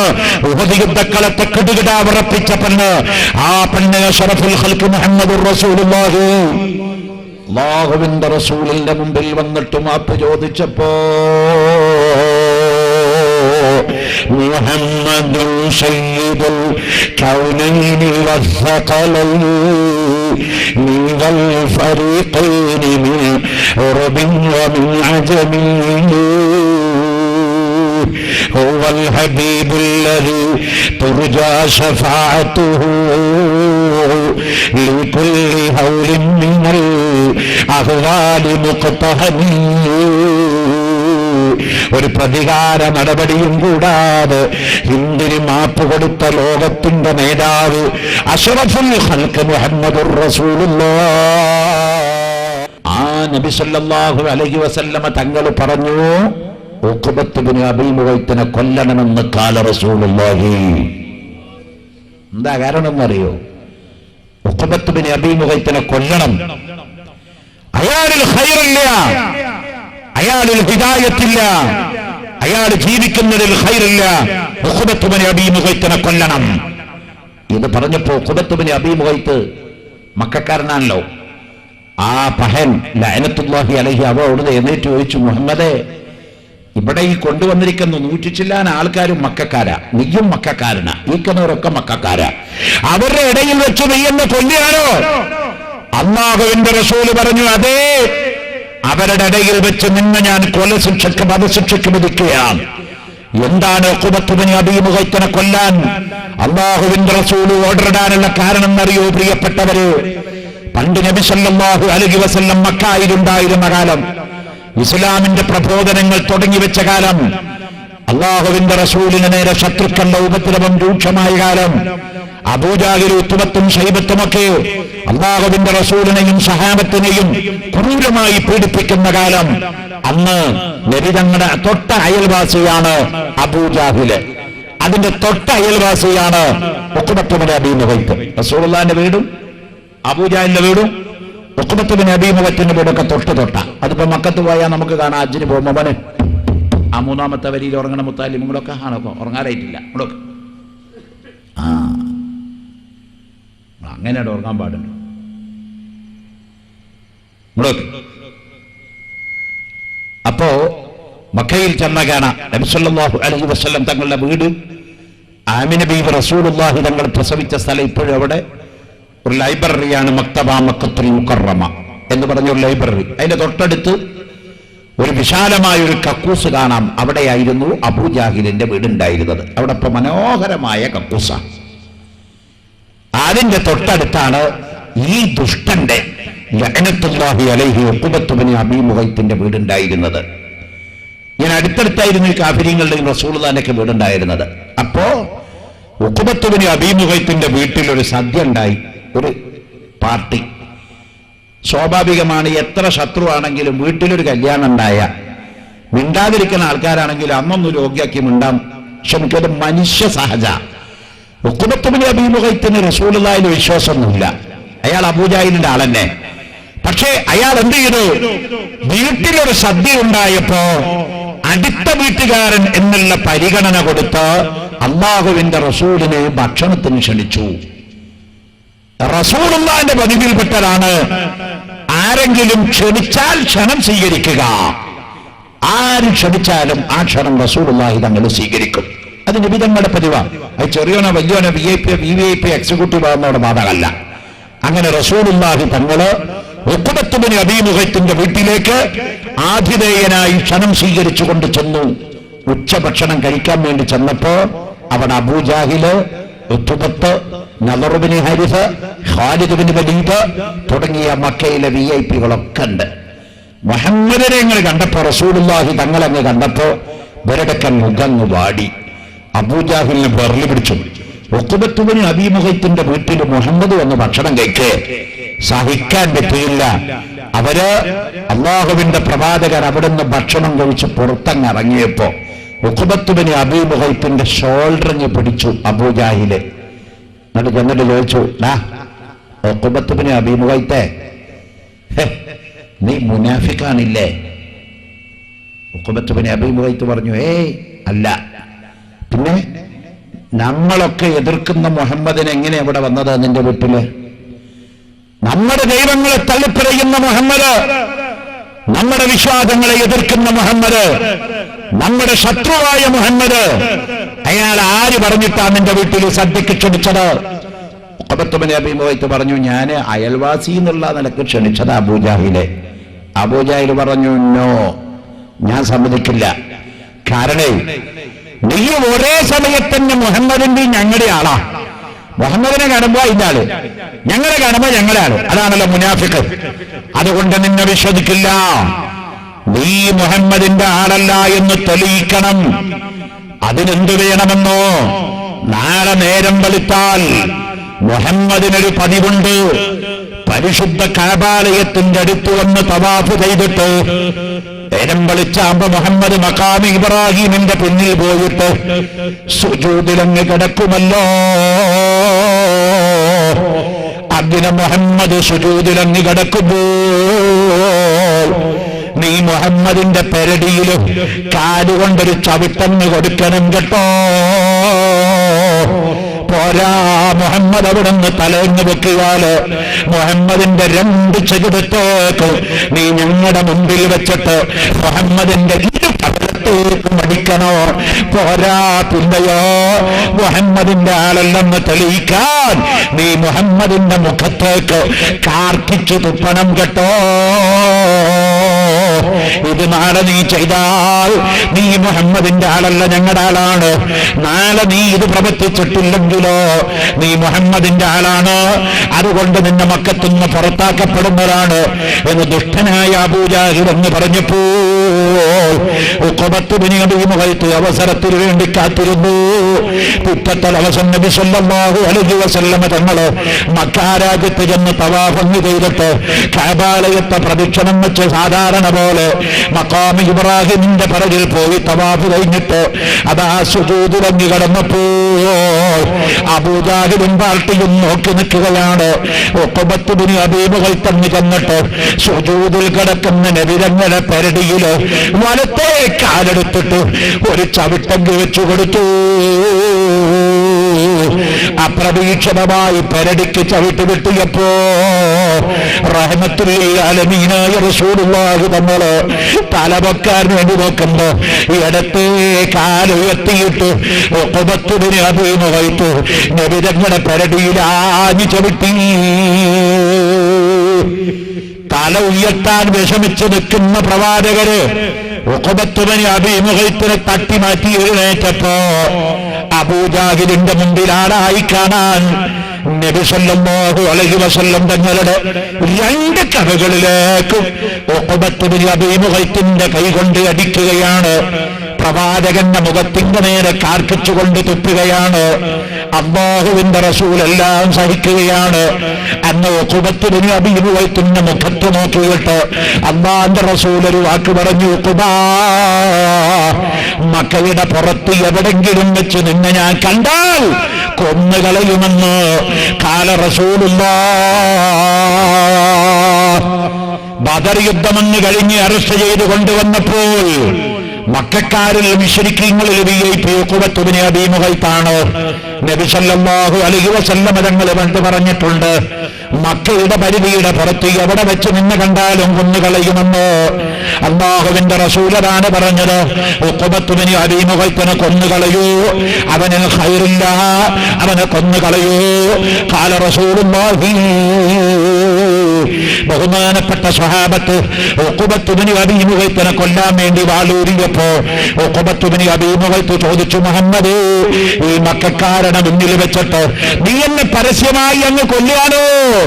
അല്ലാഹുവിന്റെ റസൂൽ അതിന് പറയാണ്, അന്നാ പരിശുദ്ധ കഅബാലയത്തിൽ സുജൂദിൽ കിടക്കുന്ന സമയത്ത് ഒരു തെറ്റും ചെയ്യാത്ത എന്റെ പെരടിയിൽ അമർത്തിച്ചവിട്ടിയപ്പോ വേദന കൊണ്ട് കണ്ണ് പുറത്തേക്ക് തള്ളി വന്നപ്പോ കാലൊന്നെടുക്കാൻ വേണ്ടി പറഞ്ഞപ്പോ ഇടത്തേ കാല് കൂടി എന്റെ പെരടിയിൽ അമർത്തിച്ചവിട്ടിയിട്ട് നീ വലിയ ആളാവാൻ ശ്രമിച്ചാലല്ലേ, അതുകൊണ്ട് നിനക്ക് മാപ്പർഹിക്കുന്നില്ല, കൊന്നുകളയണമെന്ന് ഖാല റസൂലുള്ളാഹ്. അങ്ങനെ ബദർ യുദ്ധത്തിൽ പിടിക്കപ്പെട്ട മുശ്രിക്കീങ്ങളില് അല്ലാഹുവിന്റെ റസൂല് വധശിക്ഷ നടപ്പാക്കിയത് ഉഖബത്ത് ബിൻ അബീ മുഗൈത്ത് എന്ന് പറയുന്ന ദുഷ്ടനും ക്രൂരനുമായ തമ്മാടിയായ മനസ്സലിവില്ലാത്ത ഒറ്റ മനുഷ്യനാണ്. ബാക്കി വരുന്ന 100 ചില്ലാനം മുശ്രിക്കീങ്ങള് എലി വിറക്കുന്ന പോലെ റസൂലുള്ളാഹിന്റെ മുന്നിൽ ഇങ്ങനെ നിന്ന് വിറക്കുകയാണ്. അല്ലാഹുവിന്റെ റസൂൽ അവരുടെ മുന്നിലേക്ക് കയറി വന്നുകൊണ്ട് ചോദിച്ചു, അല്ല മക്കക്കാരെ, നിനക്ക് ഉദ്ദേശം എന്താപ്പോ? നിങ്ങളൊക്കെ അബൂജാഹിലിന്റെയും വാക്ക് കേട്ട് യുദ്ധത്തിൽ വന്നവരില്ലേ? നിങ്ങളിപ്പോ തോറ്റു തുന്നമ്പാടി. ഇദാ ജാഅൽ ഹഖ് വസഹഖൽ ബാത്തിൽ, ഹഖ് വിജയിച്ചു, ബാത്തിൽ പരാജയപ്പെട്ടു. അതുകൊണ്ട് നിങ്ങളെ ഞാൻ എന്ത് ചെയ്യണം? റസൂലുള്ളാഹി അവരോടെന്നെ ചോദിച്ചു, നിങ്ങളെ എന്താ ചെയ്യേണ്ടതെന്ന് ചോദിച്ചു. അപ്പൊ മക്കക്കാഫിരീങ്ങൾ ഒന്നാകെ പറഞ്ഞു, മുഹമ്മദ്, ഞങ്ങൾ നിന്നോട് ചെയ്ത തെറ്റിന് ഞങ്ങൾക്ക് നീ തരേണ്ട ഏറ്റവും കുറഞ്ഞ ശിക്ഷ ഞങ്ങളുടെ കഴുത്ത് മുറിക്കല. കാരണം നീ ജനിച്ച മക്കത്തുനിന്ന് നിന്നെ തച്ചോടിച്ചത് ഞങ്ങളാ. നിന്റെ മകള് സൈനബക്ക് ഗർഭമുണ്ടായപ്പോ ഒട്ടകപ്പുറത്തുനിന്ന് ചവിട്ടി വലിച്ച് താഴെയിടുകയും സൈനബയുടെ ഗർഭപാത്രത്തിന്റെ നേർക്ക് ചവിട്ടിയിട്ട് സൈനബായുടെ ഗർഭം കലക്കിയവരും ഞങ്ങളാ. നിന്റെ പ്രിയപ്പെട്ട ഭാര്യ ഖദീജ ഇസ്ലാമിന്റെ ചരിത്രത്തിലെ സുവർണയായ വനിത, എല്ലാ സമ്പത്തും ഇസ്ലാമിന് വേണ്ടി ധർമ്മം ചെയ്ത ബീബി ഖദീജ. ആ പേരൊക്കെ കേൾക്കുമ്പോഴേക്കും നബി തങ്ങളുടെ കണ്ണങ്ങ് നിറഞ്ഞൊഴുകും. ഖദീജ എപ്പോ റസൂലുള്ള പറഞ്ഞോ അപ്പൊക്കെ റസൂലുള്ളാന്റെ കണ്ണ് നിറയും. ലോകത്തിൽ ഇത്രയും വലിയ റൗഫത്തുള്ള ഒരു സ്ത്രീ ഖദീജ ബീവി അല്ലാതെ വേറെ ആരുമില്ലെന്ന് ഖാല റസൂലുള്ളാഹ്. മോനെ ഒന്ന് ഉറക്കെ പറഞ്ഞോ, ഖാല റസൂലുള്ളാഹ്. ഖദീജ ബീവിനെ ഒന്ന് കാണാൻ അല്ലാഹുവിന്റെ റസൂലിനെ മടിത്തട്ടി വിരിച്ചു വെച്ചുകൊണ്ട് നബിതങ്ങളെ കൊച്ചുകുട്ടികളെ ഉറക്കുന്നത് പോലെ വിരിഞ്ഞ മടിത്തട്ടിലേക്ക് റസൂലുള്ളാഹിന്റെ തല നിലത്ത് വെച്ചുകൊണ്ട് വല്ലാഹി വല്ലാഹി സുമ്മ വല്ലാഹി ലാ യുഹ്സികല്ലാഹു അബദാ, പേടിക്കണ്ട പേടിക്കണ്ട പേടിക്കണ്ടെന്ന് പറഞ്ഞ് റസൂലുള്ളാഹിനെ തഴുകിത്തലോടി ആശ്വാസം പറഞ്ഞ ഖദീജ റളിയല്ലാഹു അൻഹയെ ഒന്ന് കാണാൻ, സ്വർഗത്തിൽ വെച്ച് നമ്മുടെ പ്രിയപ്പെട്ട ഉമ്മച്ചിയെ ഒന്ന് കാണാൻ പടച്ച റബ്ബ് നമുക്ക് തൗഫീഖ് നൽകട്ടെ. സഹോദരന്മാരെ, സഹോദരിമാരെ, എത്ര എത്ര പറഞ്ഞാലും കേട്ടാലും മതി വരാത്ത സഹധർമ്മിണിയാണ് ഖദീജ റളിയല്ലാഹു അൻഹ. ഒരു ദിവസം ഒരു സെക്കൻഡ് സമയം നബി തങ്ങൾ ഖദീജ ബീവിനെ ഓർമ്മിക്കാതെ മരണപ്പെടുന്നത് വരെ ഇരുന്നിട്ടില്ല. വാസ്തവത്തിൽ അത് സെക്സിന്റെ ബന്ധമായിരുന്നില്ല, ലൈംഗിക വികാരത്തിന്റെ ബന്ധമായിരുന്നില്ല. അല്ലാഹുവിന്റെ റസൂലിന്റെ ഭാര്യമാരില് ഖദീജാനേക്കാൾ സുന്ദരിയായിരുന്നു ബീബി ആയിഷത്തു സിദ്ദീഖ. 7-ാമത്തെ വയസ്സിൽ നബി തങ്ങൾ നിക്കാഹ് ചെയ്തു. 9-ാമത്തെ വയസ്സിൽ ദാമ്പത്യ ജീവിതത്തിലേക്ക് കടന്നു. റസൂലുള്ള മരണപ്പെടുമ്പോ ആയിഷ ബീവിക്ക് വയസ്സ് 17ആണ്. അപ്പൊ യുവസുന്ദരിയാണ്, യുവമിഥുനമാണ് ബീബി ആയിഷ റളിയല്ലാഹു അൻഹ. പക്ഷേ ആയിഷ ചോദിച്ചു, നബിയേ, അങ്ങേക്ക് എന്നോടാണോ സ്നേഹം അതോ ഖദീജയോടാണോ? റസൂലുള്ളാഹിന്റെ മറുപടി, എനിക്ക് ഖദീജയേക്കാൾ വലിയൊരു പെണ്ണ് ഭൂമി ലോകത്തില്ല എന്ന് ഖാല റസൂലുള്ളാഹ്. ഉടനെ തന്നെ ആയിഷ ബീവി ചോദിക്കുകയാണ്, നബിയേ, അങ്ങനെ പറയാൻ എന്താ കാരണം? ഞാനാണല്ലോ ചെറുപ്പക്കാരി, അങ്ങയുടെ ഭാര്യാപരത്തിലേക്ക് കയറി വന്ന ഏക കന്യകയായ പെണ്ണ് ഞാനാ. ബാക്കിയുള്ള പെണ്ണുങ്ങളൊക്കെ മുൻപ് വിവാഹിതയാ, വേറെ ഭർത്താക്കന്മാര് തലാക്ക് ചൊല്ലി ഒഴിവാക്കിയ വിധവകളാ. അവരെയാണ് നബിതങ്ങൾ നിക്കാഹ് ചെയ്യുന്നത്. ഈ ഖദീജ ബീബിനെ നബിതങ്ങൾ കെട്ടുമ്പോ 40 വയസ്സാണ് അറിയാ. ഖദീജ ബീവിയുടെ മുടി അവിടെ ഇവിടെയൊക്കെ നരച്ചിരുന്നു റസൂലുള്ള കല്യാണം കഴിക്കുമ്പോ. മാത്രമല്ല, വേറെ ഒരാള് നിക്കാഹ് ചെയ്ത് വിധവയായ ഖദീജ ബീവിക്ക് 8-9 വയസ്സ് പ്രായമുള്ള ഒരു പെൺകുട്ടി ഉണ്ടായിരുന്നു. അപ്പോഴാണ് റസൂലുള്ളാഹി ഖദീജ ബീവി റളിയല്ലാഹു അൻഹയെ നിക്കാഹ് ചെയ്യുന്നത്. എന്നിട്ടും റസൂലുള്ള പറയുന്നു, കന്യകയായ ആയിഷയേക്കാൾ, ഉമറിന്റെ മകളായ ഹഫ്സയേക്കാൾ, ഹിന്ദിനേക്കാൾ, മറ്റുള്ള എല്ലാ പെണ്ണിനേക്കാൾ എനിക്ക് ഏറ്റവും പ്രിയപ്പെട്ടവള് എന്റെ പ്രിയപ്പെട്ട ഖദീജയാണെന്ന് അഷ്റഫുൽ ഖൽഖ് താഹ റസൂലുള്ളാഹി. എന്താ പറഞ്ഞതല്ല, വെറുതെ പറഞ്ഞതല്ല. മഹബത്തിന്റെ ബന്ധം, ആ സ്നേഹത്തിന്റെ ബന്ധം അത്ര വലിയ ആഴമാണ് മമ്പീതിയിലെ പ്രിയപ്പെട്ട ഉമ്മമാരെ. ഈ വാദിന്റെ മജ്‌ലിസിലെത്തപ്പെട്ട പ്രിയപ്പെട്ട പെങ്ങളെ, എന്റെ പ്രിയപ്പെട്ട സഹോദരിമാരെ, ഭാര്യ ഭർത്തൃ ബന്ധത്തിന്റെ ആഴമാണ് അല്ലാഹുവിന്റെ റസൂൽ പറയുന്നത് കേട്ടപ്പോ ആയിഷ ബീവി ചോദിച്ചു, നബിയെ, എന്താ ഇത്രമാത്രം മറക്കാൻ പറ്റാത്തൊരു ബന്ധങ്ങൾക്ക് ഖദീജ ചെയ്തിരിക്കുന്നത്?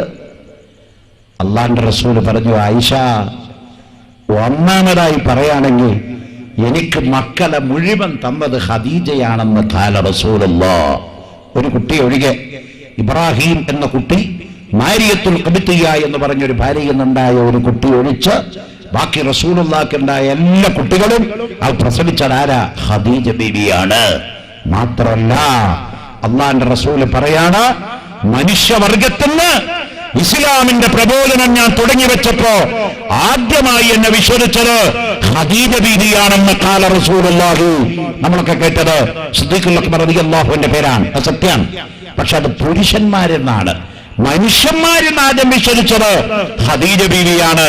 ഖദീജ ബീവിക്ക് അറിയാം, 25 വയസ്സുള്ളപ്പോ യുവകോമള സുന്ദരനായപ്പോ ഖദീജ ബീവിനെ റസൂലുള്ള നിക്കാഹ് ചെയ്യുമ്പോ തന്നെ ഖദീജക്കറിയാം ഈ നിൽക്കുന്ന ആള് ഭാവിയിൽ നബിയാണ്.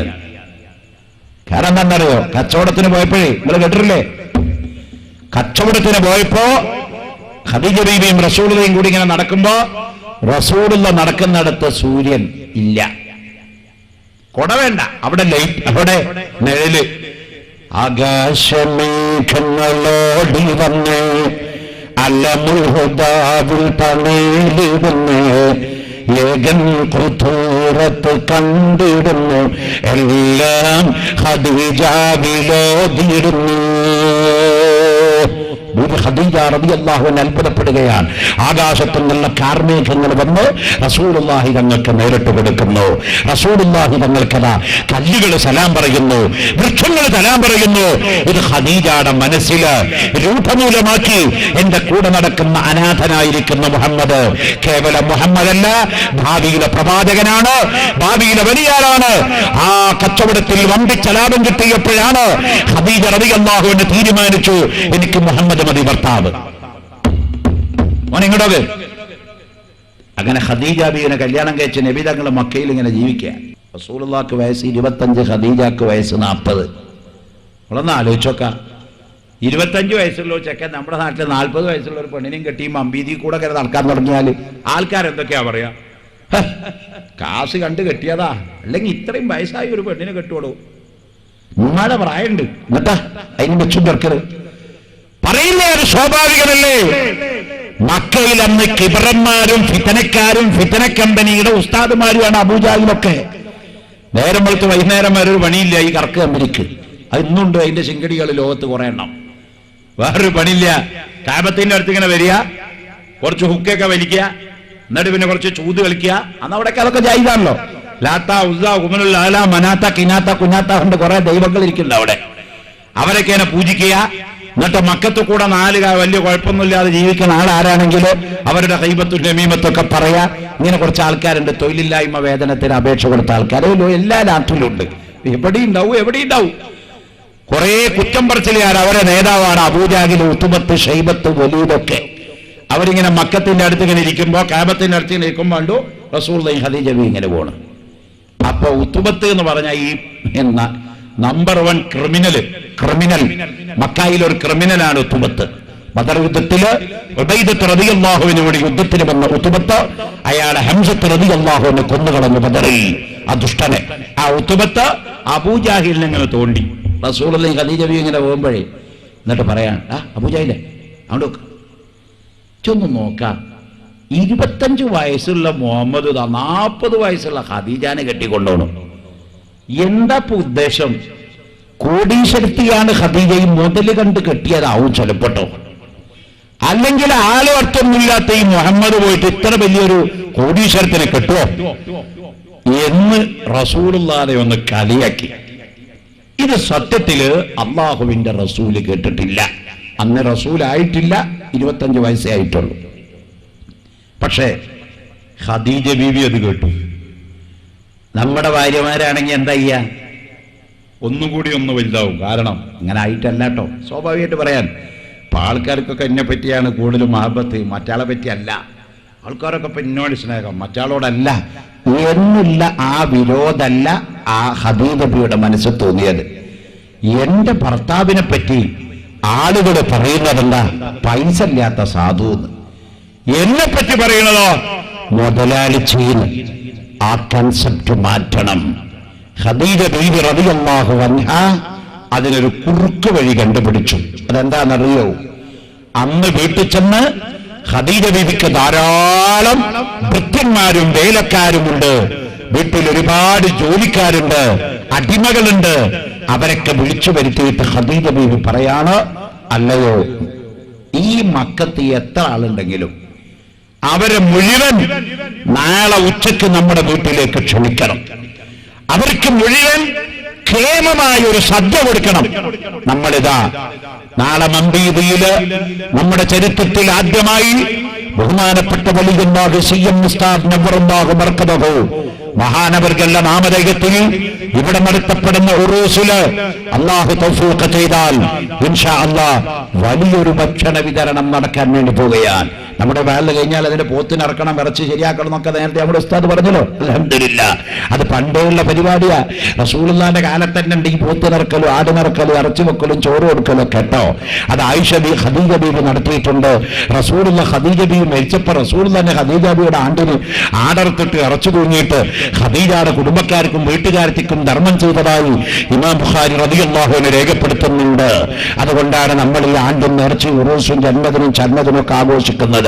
ഇരിക്കട്ടെ, ഞാൻ പറഞ്ഞു വരുന്നത്, ബഹുമാനപ്പെട്ട ഖദീജ ബീവി പറയാണ്, അടിമകളെ വിളിച്ചു, വീട്ടിലുള്ള ഭൃത്യന്മാരെ വിളിച്ചുകൊണ്ട് പറഞ്ഞു, നാളത്തെ ഉച്ചക്കൽക്ക് മക്കൾക്കാർക്കുള്ള മുഴുവൻ ആളുകളെയും എന്റെ വീട്ടിലേക്ക് ക്ഷണിക്കണം. അവർക്ക് എല്ലാവർക്കും ആടി ബിരിയാണി കൊടുക്കണം. ആടിപ്പം എന്താ ഇവിടെ കിലോ വില എന്ന് എനിക്കറിയില്ല. ഞങ്ങളുടെ നാട്ടിലൊക്കെ ഇപ്പോൾ ഒരു 170, 160 എവിടെയായാലും കുറയൊന്നുമില്ല. അപ്പൊ എക്കാലത്തും ആടിന് വലിയ മാർക്കറ്റാ. കോഴിയേക്കാൾ കോഴിക്ക് 40 റുപ്യ ഇട്ടാ കിട്ടും. ആടിന് 170, 180 മാർക്കറ്റ്. അപ്പോ അന്ന് മക്കത്തുള്ള ആളുകളെ മുഴുവൻ ഖദീജ ബീവി പറയാണ് വീട്ടിലേക്ക് ക്ഷണിക്കണം. അവർക്ക് കോഴിയിറച്ചിയും പത്തിരിയും കൊടുത്താ പോരാ, ഹുബസും കോഴിയിറച്ചിയും കൊടുത്താ പോരാ, ആടറക്കണം. അതാണ് ഏറ്റവും വലിയ സദ്യ. ഓരോരുത്തർക്കും ഓരോ ആട് കൊടുക്കണം. അറബികളുടെ കൺസെപ്റ്റ് അതാ. അറബികൾക്ക് ഇന്നും കണ്ടല്ലോ, ഓരോരുത്തർക്കും ഓരോ ആടാ. ആ അറുത്ത ആടിന്റെ തല ഫ്രൈ ചെയ്ത് ആ ചോറിന്റെ മുകളിൽ ഇങ്ങനെ സിഗ്നലായി വെച്ചാൽ അത്രയും നല്ലത്. അറബികൾക്ക് ഏറ്റവും ഇഷ്ടം. അത് പൗരാണികമായി അങ്ങനെയാണ്.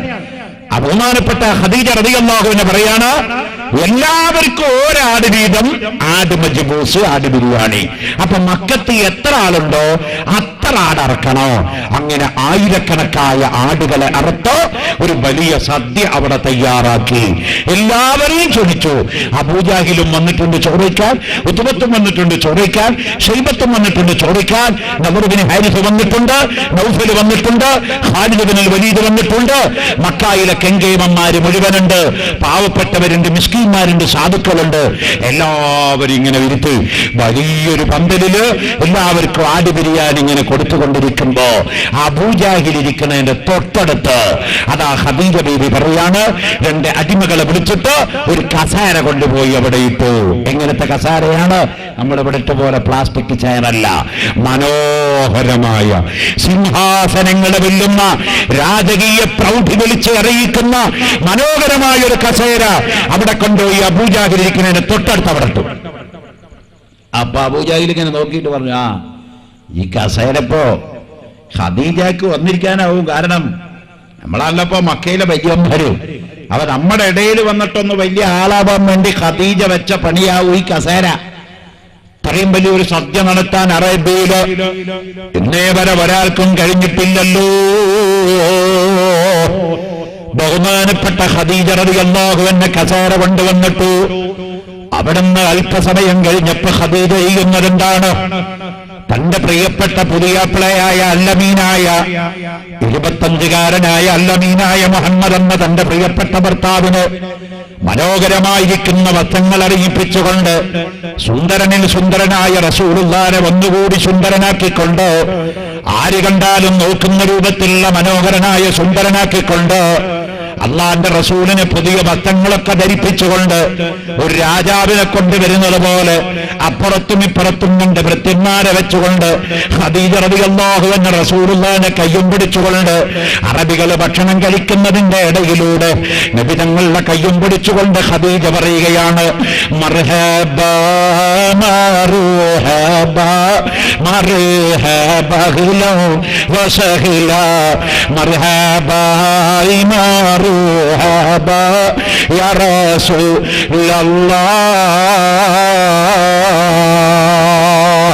പ്രവാചകനായിരിക്കുന്ന, പ്രവാചകനാകാൻ പോകുന്ന തന്റെ പ്രിയപ്പെട്ട ഭർത്താവിന് സ്വാഗതം ആശംസിച്ചുകൊണ്ട് രണ്ട് കൈകളും പിടിച്ചുകൊണ്ട് ഖദീജ പ്രവാചകനെ കൊണ്ടുപോയി മനോഹരമായ കസേരയിലിരുത്തിക്കൊണ്ട് പറയുകയാണ്, അറബികളെ, മക്കക്കാരെ, ഖുറൈശികളെ, നിങ്ങൾക്ക് കേൾക്കണോ, ഇന്നു മുതൽ മുഹമ്മദ് അനാഥനല്ല, ഇന്നു മുതൽ മുഹമ്മദ് തൊഴിലാളിയല്ല, ഇന്നു മുതൽ മുഹമ്മദ് ദരിദ്രനല്ല, ഇന്നു മുതൽ മുഹമ്മദ് മിസ്കീനല്ല, ഇന്നു മുതൽ മുഹമ്മദ് ഫഖീറല്ല. അറേബ്യയിലുള്ള എന്റെ സർവത്തര സ്വത്തുക്കളും, എന്റെ സവൈഢൂര്യങ്ങളും രത്നങ്ങളും മരുതകങ്ങളോ, എന്റെ എല്ലാ ഒട്ടകങ്ങളും ആടുകളോ, എന്റെ സമ്പത്തുകളൊക്കെ ഈ കസേരയിലിരിക്കുന്ന അല്ലമീനായ എന്റെ പ്രിയപ്പെട്ട ഭർത്താവായ മുഹമ്മദിന് സർവസ്വവും ഞാനിതാ ധർമ്മം ചെയ്തിരിക്കുകയാണ്. ഇനി മുതൽ ഖദീജക്ക് നയാ പൈസ സ്വത്തില്ലല്ലോ, എന്റെ എല്ലാ സ്വത്തും മുഹമ്മദിനാണ്. അതുകൊണ്ട് പറഞ്ഞോ, ഖദീജ വരും തൊഴിലാളിച്ച് തന്നെ, മുഹമ്മദോ വലിയ നേതാവ് തന്നെ.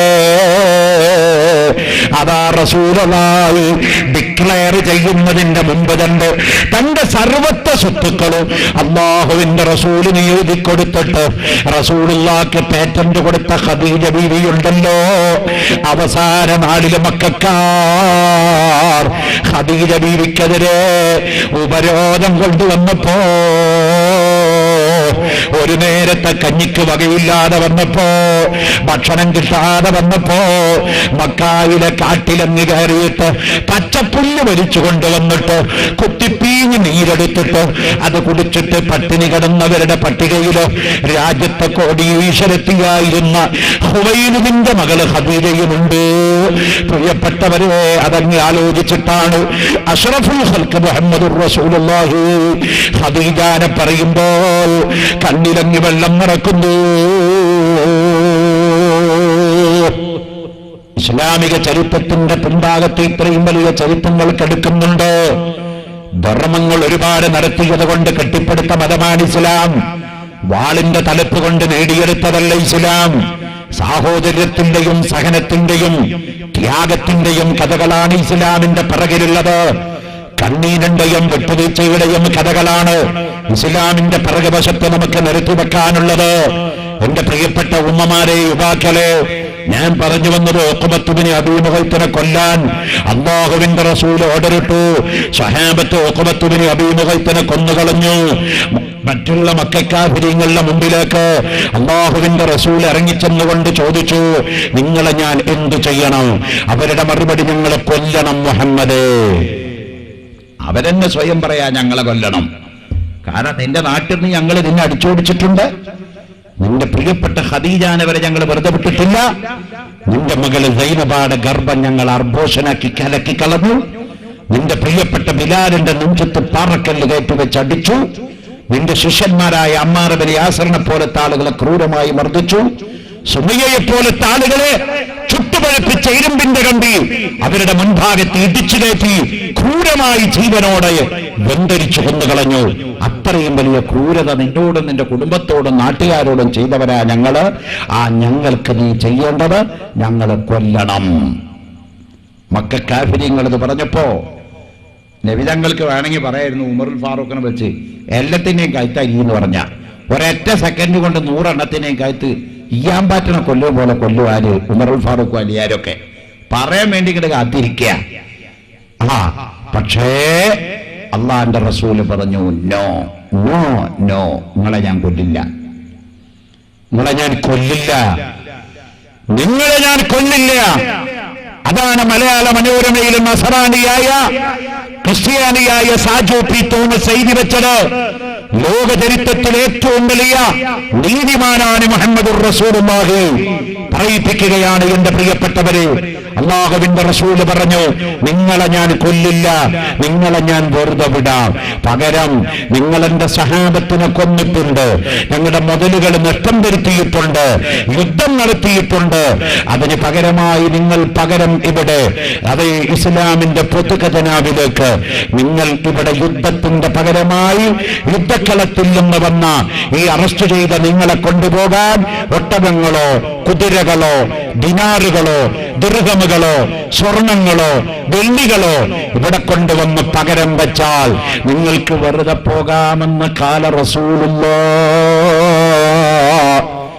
നബിതങ്ങൾ ഒരു പ്രഖ്യാപനം നടത്തിയപ്പോ മക്കാ രാജ്യത്തിന് കാഫിരീങ്ങളെ കൊണ്ടുപോകാൻ വേണ്ടി അവരുടെ കുടുംബങ്ങൾ വരികയും മോചനദ്രവ്യങ്ങളായി ഒട്ടകങ്ങളും കുതിരകളും സ്വർണങ്ങളും വള്ളികളും കൊടുത്തുകൊണ്ട് അബ്ബാസ് അടക്കമുള്ള ആളുകളെ കൊണ്ടുപോയതായി ബദറിന്റെ ചരിത്രം പറയുമ്പോ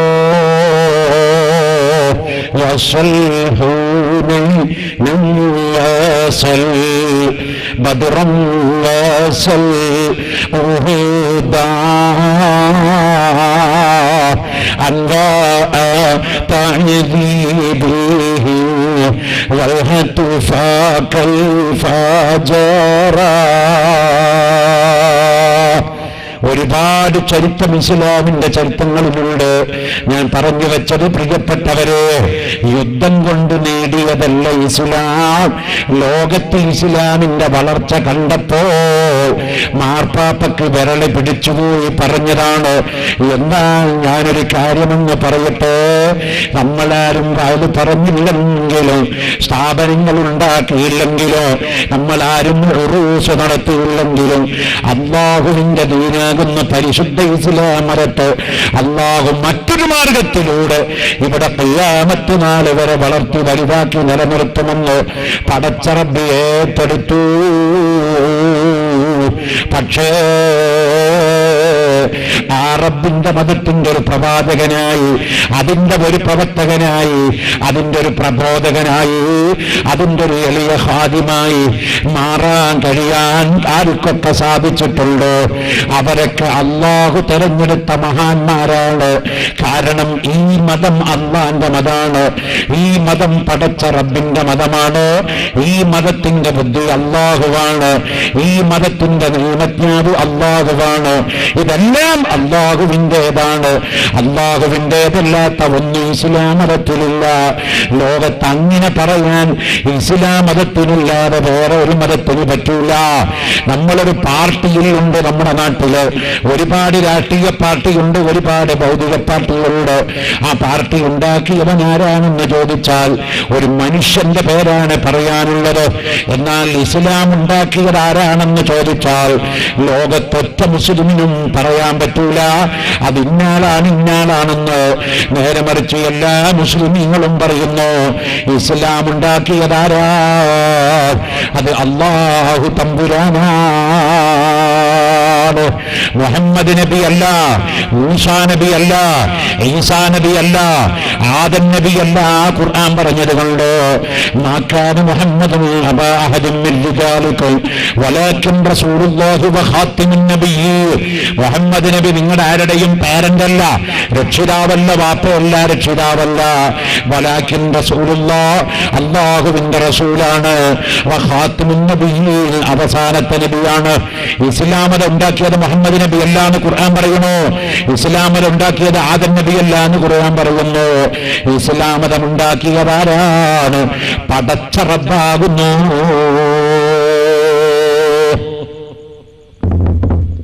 അതുകൊണ്ട് തന്നെ കാലാവസ്ഥ മാറിയാലും കാലം മാറിയാലും ലോകം മാറിയാലും ലാ തഖാഫു വലാ തഹ്സനു, നമ്മൾ ഭയപ്പെടണ്ട, അല്ലാഹുവിന്റെ ദീന് വളരും. ഇറാഖിൽ 500 ആള് 6.5 ലക്ഷം ആള് പോയിച്ചിട്ട് ഇസ്ലാം ഒലിച്ചു പോകുന്നില്ല. ഇതൊരു ആദർശ പ്രസ്ഥാന. ഒറ്റ സംഭവം കൂടി പറഞ്ഞ് ഞാൻ നിർത്താം. അടുത്ത ദിവസം തൃശ്ശൂരില് ഒരു പെണ്ണിനെ കുറെ ആളുകൾ കൂടി കൊണ്ടുവരേണ്ടായി. ഒരു പെണ്ണ് എന്ന് പറഞ്ഞാൽ പരിശുദ്ധ ഖുർആൻ പൊളിച്ചെഴുതണം എന്ന് ലോകത്ത് പറയുന്ന ഏക സ്ത്രീയാണ് ബംഗ്ലാദേശിലെ തസ്ലീമ നസ്റിൻ. അവളുടെ പേര് ഒരു മുസ്ലിം പേരാ. അതുകൊണ്ടാണ് അവൾക്ക് വലിയ ഇമേജും വലിയ അവാർഡും ഇസ്ലാമിക വിരോധികൾ കൊടുത്തു. കാരണം അവൾ പറയുന്നു ഖുർആൻ തെറ്റാണ്, അത് മാറ്റണം. ഞാൻ എൻ്റെ ഉമ്മമാരോട് പ്രത്യേകം അറിയിക്കുകയാണ്, തസ്ലീമ നസ്റിന്റെ വാദം എന്താണ്? ഖുർആൻ ഉള്ള കാലം വരെ ലോകത്തെ മുസ്ലിം സ്ത്രീക്ക് രക്ഷയില്ല. അപ്പൊ ഖുർആൻ നശിപ്പിക്കപ്പെട്ടാൽ മാത്രമേ മുസ്ലിം പെണ്ണ് മോചിതരാവൂ എന്നാണ് തസ്ലീമ നസ്റിൻ പറയുന്നത്. മുസ്ലിം സ്ത്രീയുടെ സകല പുരോഗതിയുടെയും തടസ്സം ഖുർആനാണ്.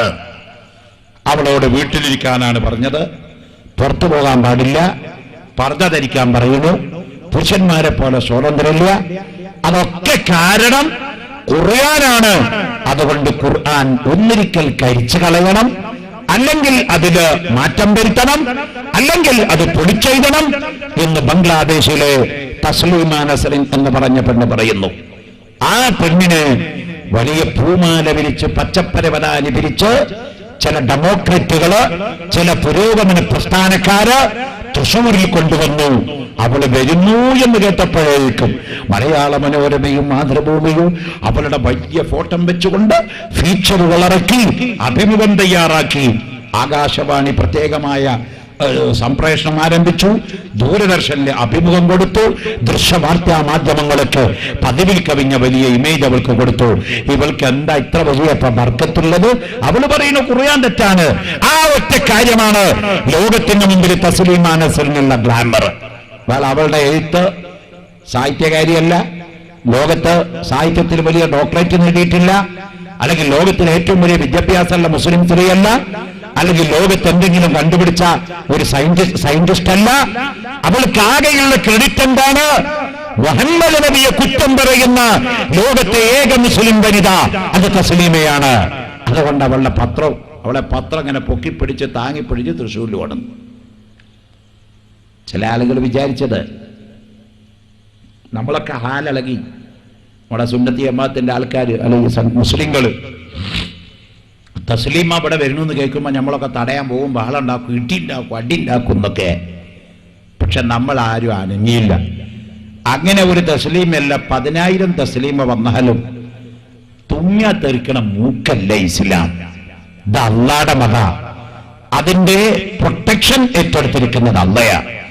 ഇതിന്റെ നിയന്ത്രണവും അള്ളാടെ കയ്യിലാണ്. എന്റെയോ നിങ്ങളുടെ യാതൊരുവിധ നിയന്ത്രണവും ഇതിലില്ല. നമ്മൾ അള്ളാഹു പറയുന്നു അത് ചെയ്യുന്നു, അല്ലെങ്കിൽ അള്ളാഹു തോന്നിപ്പിച്ചു തരുന്നു അത് ചെയ്യുന്നു. അത്ര മാത്രമേ നമുക്ക് ഈ കാര്യത്തിൽ ധർമ്മമുള്ളൂ, ചെയ്യേണ്ടതുള്ളൂ. പ്രിയപ്പെട്ടവരെ, ഞാൻ പറഞ്ഞത് ഈ തസ്ലീമ നസ്റിൻ ഇവിടെ വന്നു, മുസ്ലിം പെണ്ണുങ്ങളുടെ തടസ്സം ഖുർആനാണെന്ന് തൃശ്ശൂരിൽ നിന്ന് പ്രസംഗിച്ചു. ഞാനത് പറയുന്നത് അപ്പോ ആ പ്രസംഗിച്ച് ഇവിടുന്ന് പോയ എന്റെ പിറ്റന്ന് മോനെ ഉറങ്ങല്ല, നമ്മുടെ നാട്ടിലെ പത്രങ്ങളിൽ വലിയൊരു വാർത്ത ഉണ്ടായിരുന്നു, നിങ്ങൾ എല്ലാവരും കേട്ട് കാണും. അതെന്താ? കേരളത്തിലെ ഏറ്റവും വലിയ ഹിന്ദുക്കളുടെ അമ്പലമാണ് ശബരിമല. കേരളത്തിലെ ഹിന്ദുക്കളുടെ എന്നല്ല, ഇന്ത്യയിലെ തന്നെ ഹിന്ദുക്കളുടെ ഏറ്റവും വലിയ അമ്പല. നമ്മൾ പരിശുദ്ധ മക്കത്തേക്ക് ഹജ്ജിന് ഏതുപോലെയാണോ പോണത്, അതുപോലെയാണ് ഹൈന്ദവ വിശ്വാസികൾ ശബരിമലയിലേക്ക് പോണത്. ഹജ്ജിന് പോകുമ്പോൾ നമുക്ക് ഇഹ്റാം വേണം.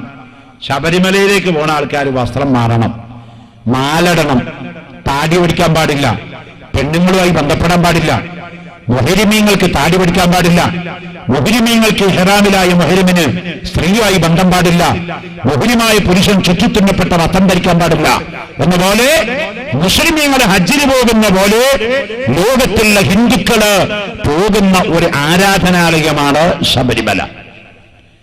അവിടുന്ന് നമ്മളൊരു വിവാദം കേട്ടു. 12 കൊല്ലം മുമ്പ് ശബരിമലയില് മദ്രാസിലുള്ള ഒരു സിനിമാ നടി വരികയും സന്ദർശനം നടത്തി തൊഴാൻ വന്നപ്പോ ആ ശബരിമലയിൽ പ്രതിഷ്ഠിച്ചിരിക്കുന്ന അയ്യപ്പൻ എന്ന് പറയുന്ന സ്വാമിയുടെ വിഗ്രഹം ഞാൻ തൊട്ടു എന്ന് ഇവള് പറയുന്നു. ലോകത്ത് ഇപ്പൊ ഇന്ത്യയിൽ വലിയ ചർച്ചയാണത്. ലോകത്ത് ഹിന്ദുക്കൾ പറയണോ അങ്ങനെ തൊടാൻ പറ്റില്ല. കാരണം ശബരിമലയിലേക്ക് പോണ പെണ്ണുങ്ങള് 20 മീറ്റർ ഇപ്പുറത്ത് നിന്നിട്ട് തൊഴുതു പോരണം. അയ്യപ്പന്റെ അടുത്തെല്ലാം പെണ്ണിന് സ്വാതന്ത്ര്യമില്ല. കേട്ടോ മോനെ കേൾക്കണത്? കാരണം പെണ്ണുങ്ങൾ പള്ളി പോകാൻ പാടില്ല എന്നിട്ട് വഹാബികൾ ആലിളകി നടക്കുക. പെണ്ണിനെ പള്ളിയിൽ കൊണ്ടുവരണമെന്ന് പറഞ്ഞിട്ട് യുക്തിവാദികൾ പന്തം കത്തിച്ച് പ്രകടനം നടത്തുക. പെണ്ണിനെ പള്ളികൾ കൊണ്ടുവരുന്നത് തടസ്സമാണെന്ന് ലോകത്ത് പ്രചരിപ്പിക്കപ്പെടുന്നത് സുന്നികളാണെന്ന് നാഴികക്ക് 40 വട്ടം സയനിസ്റ്റുകളും യുക്തിവാദികളും അവർ ഒലക്കമുക്കി എഴുതുന്ന ഈ കാലത്ത് അപ്പോഴാണ് നമ്മൾ അറിയുന്നത് സുബ്ഹാനല്ലാഹ്, ഈ കെട്ടും കെട്ടി നിലവിളക്കുവേറ്റി പോണ ഈ ശബരിമലയിലേക്ക് പോകുന്ന സ്വാമിച്ചിമാർക്കൊന്നോ അയ്യപ്പനെ കാണാനുള്ള അവകാശമില്ല, തൊടാനുള്ള അവകാശമില്ല, തൊഴുകാനുള്ള അവകാശമില്ല. അവർ 20 മീറ്റർ ഇപ്പുറത്ത് നിന്നിട്ട് ഇങ്ങനെ കാട്ടിപ്പോരണം. ഇത് നമ്മൾ അറിഞ്ഞത് ഇപ്പോഴാണ്. കാരണം നമ്മൾ ശബരിമലയിലേക്ക് പോകാറില്ലല്ലോ. അപ്പോഴാണ് നമ്മൾ ആലോചിച്ചു പോയത് സുബ്ഹാനഹു ജലാലുഹു, ഈ കർട്ടന്റെ അപ്പുറത്തിരിക്കുന്ന എന്റെ പ്രിയപ്പെട്ട സഹോദരിമാരെ, തസ്ലീമാ നസ്റിൻ എന്ന് പറഞ്ഞ മൂരാച്ചി പറഞ്ഞതല്ലോ ശരി. ലോകത്തിലെ ഏറ്റവും അധികം മതസ്വാതന്ത്ര്യം ഫ്രീഡം അനുഭവിക്കുന്നത് ഇസ്ലാമിക സ്ത്രീയാണ്. ആർക്കെങ്കിലും സംശയമുണ്ടോ? ആർക്കെങ്കിലും സംശയമുണ്ടോ? കാരണം ഈ മമ്പീതിയിൽ നിന്ന് ബഹുമാന്യനായ എന്റെ സുഹൃത്തിന്റെ കെയർ ഓഫില് എത്ര ആളുകളാണ് വർഷം ഹജ്ജിന് പോകുന്നത്? പോകാറില്ലേ? കഴിഞ്ഞ കൊല്ലം, മേലത്തെ കൊല്ലമൊക്കെ ഞാൻ തന്നെ അവിടെ വെച്ച് കണ്ടിട്ടുണ്ട്. ധാരാളം മമ്പീതിയിൽ നിന്ന് ഹാലകൾ ഹജ്ജിന് വന്നിട്ട്. ഇപ്പോൾ നമ്മുടെ ഹജ്ജിന് പോകാൻ വേണ്ടി കൊടുത്ത ആളുകൾക്ക് മുഴുവൻ വിസ അടിച്ച് കിട്ടാതെ കോട്ട വർദ്ധിപ്പിക്കാൻ വേണ്ടി സൗദി ഗവൺമെന്റിനോട് നമ്മുടെ കേരള സംസ്ഥാന ഹജ്ജ് കമ്മിറ്റി റിക്വസ്റ്റ് ആവശ്യപ്പെട്ടിരിക്കുകയാണ്. അത്രയധികം ആളുകൾ ഇവിടെ ഹജ്ജിന് പോകാൻ തയ്യാറാണ്. ഈ ഹജ്ജിന് പോകുന്നതിൽ ഏറ്റവും കൂടുതൽ പോകുന്നത് പെണ്ണുങ്ങളാണ്. ലോകത്തും തന്നെ വരുന്നത് പെണ്ണുങ്ങളാ കൂടുതൽ. എവിടെയാണ് ഇപ്പൊ അതിന് വന്നവരെ നോക്കിയാലും ആണിന്റെ 10 ഇരട്ടി പെണ്ണുണ്ടാവും. കാരണം അവര് മതവിശ്വാസങ്ങളിൽ എക്കാലത്തും ലോല മനസ്സിന് പെണ്ണുങ്ങൾക്കാണ്. അതുകൊണ്ട് ഹജ്ജിന് കൂടുതലും പെണ്ണുങ്ങൾ തന്നെയാ കൂടുതൽ. എന്നാൽ ഈ വാല് കേൾക്കുന്നതിൽ ഹജ്ജിന് പോയ ഹാജ്ജമാരുണ്ടാവാം, പോകാൻ വേണ്ടി നിയ്യത്ത് ചെയ്ത ഹാജ്ജമാരാവാൻ ആഗ്രഹിക്കുന്നവരുണ്ടാവാം. എത്രയോ വട്ടം പരിശുദ്ധ കഅബാലയത്തിൽ പോയി തവാഫും ഹജ്ജും ഉംറയും ചെയ്ത് വന്നവരുണ്ടാവാം. ഞാനൊന്ന് ചോദിക്കട്ടെ, ലോകത്തിലാദ്യത്തെ ആരാധനാലയം ശബരിമലയല്ല, വത്തിക്കാനിലുള്ള ചർച്ചല്ല, അതേ പഞ്ചാബിലുള്ള സുവർണക്ഷേത്രമല്ല. ലോകത്തിലുള്ള ആദ്യത്തെ ആരാധനാലയം ഏതാണ്?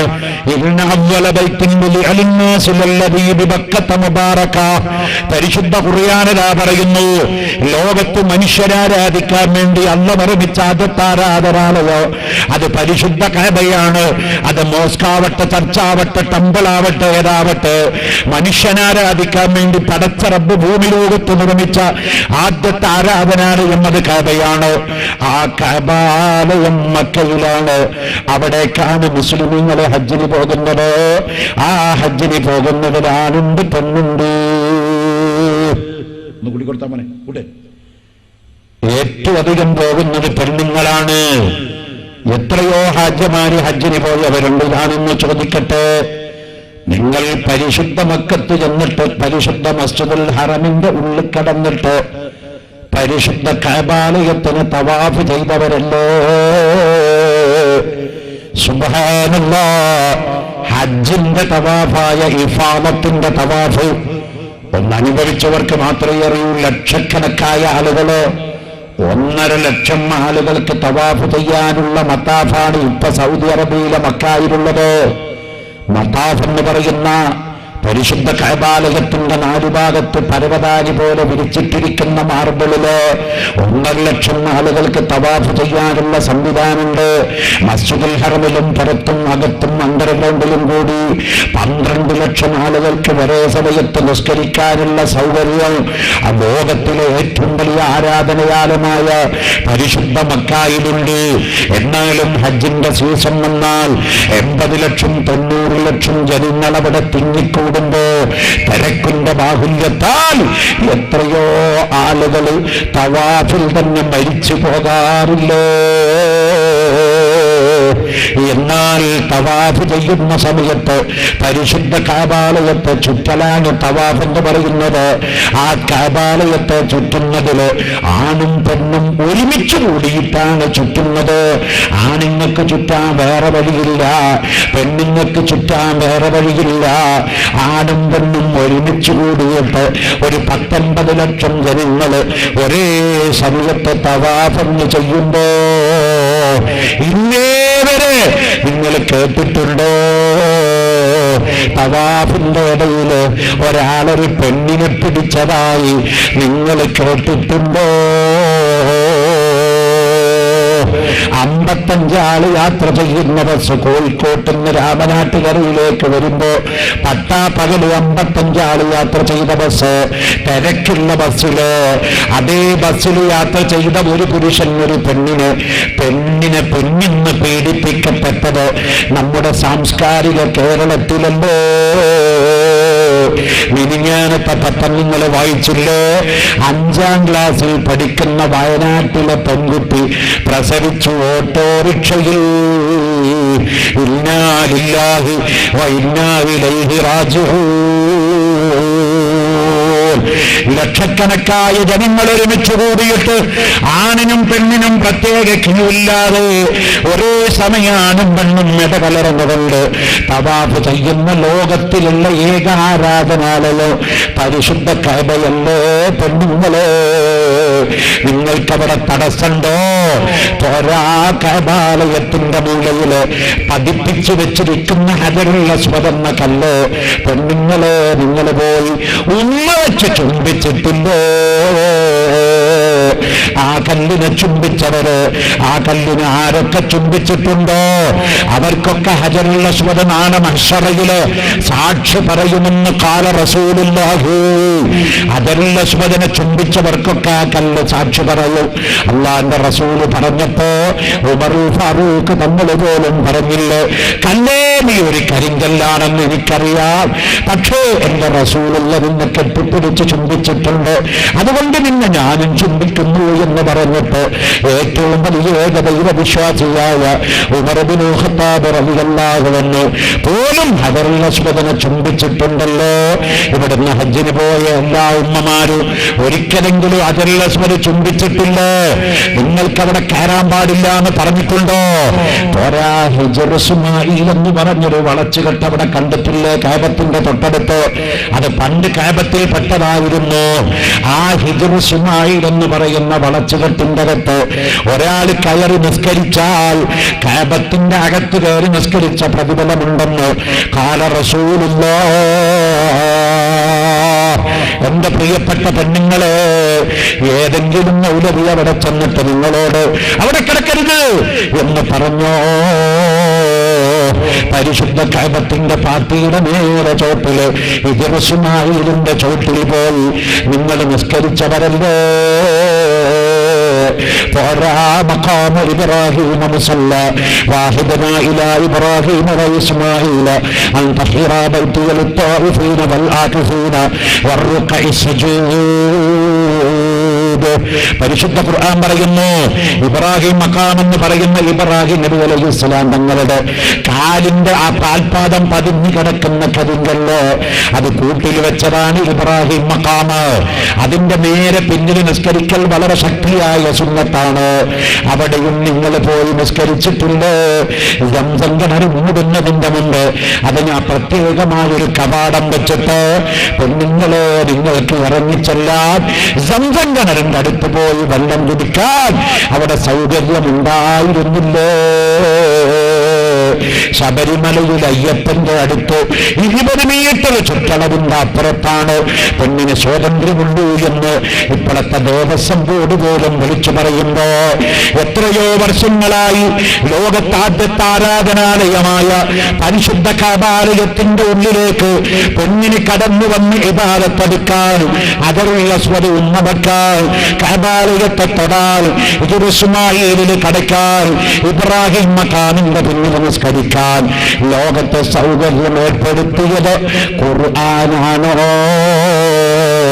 അതിന് വിലങ്ങ് തടിയായത് തസ്ലീമയാണോ?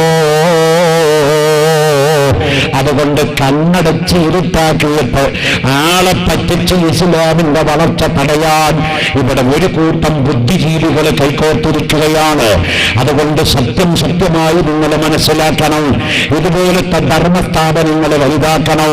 ഇസ്ലാമിന്റെ പ്രചരണം നടത്താൻ മികവുറ്റ പണ്ഡിതന്മാരെ ഇവിടുന്ന് വാർത്തിവിടണോ.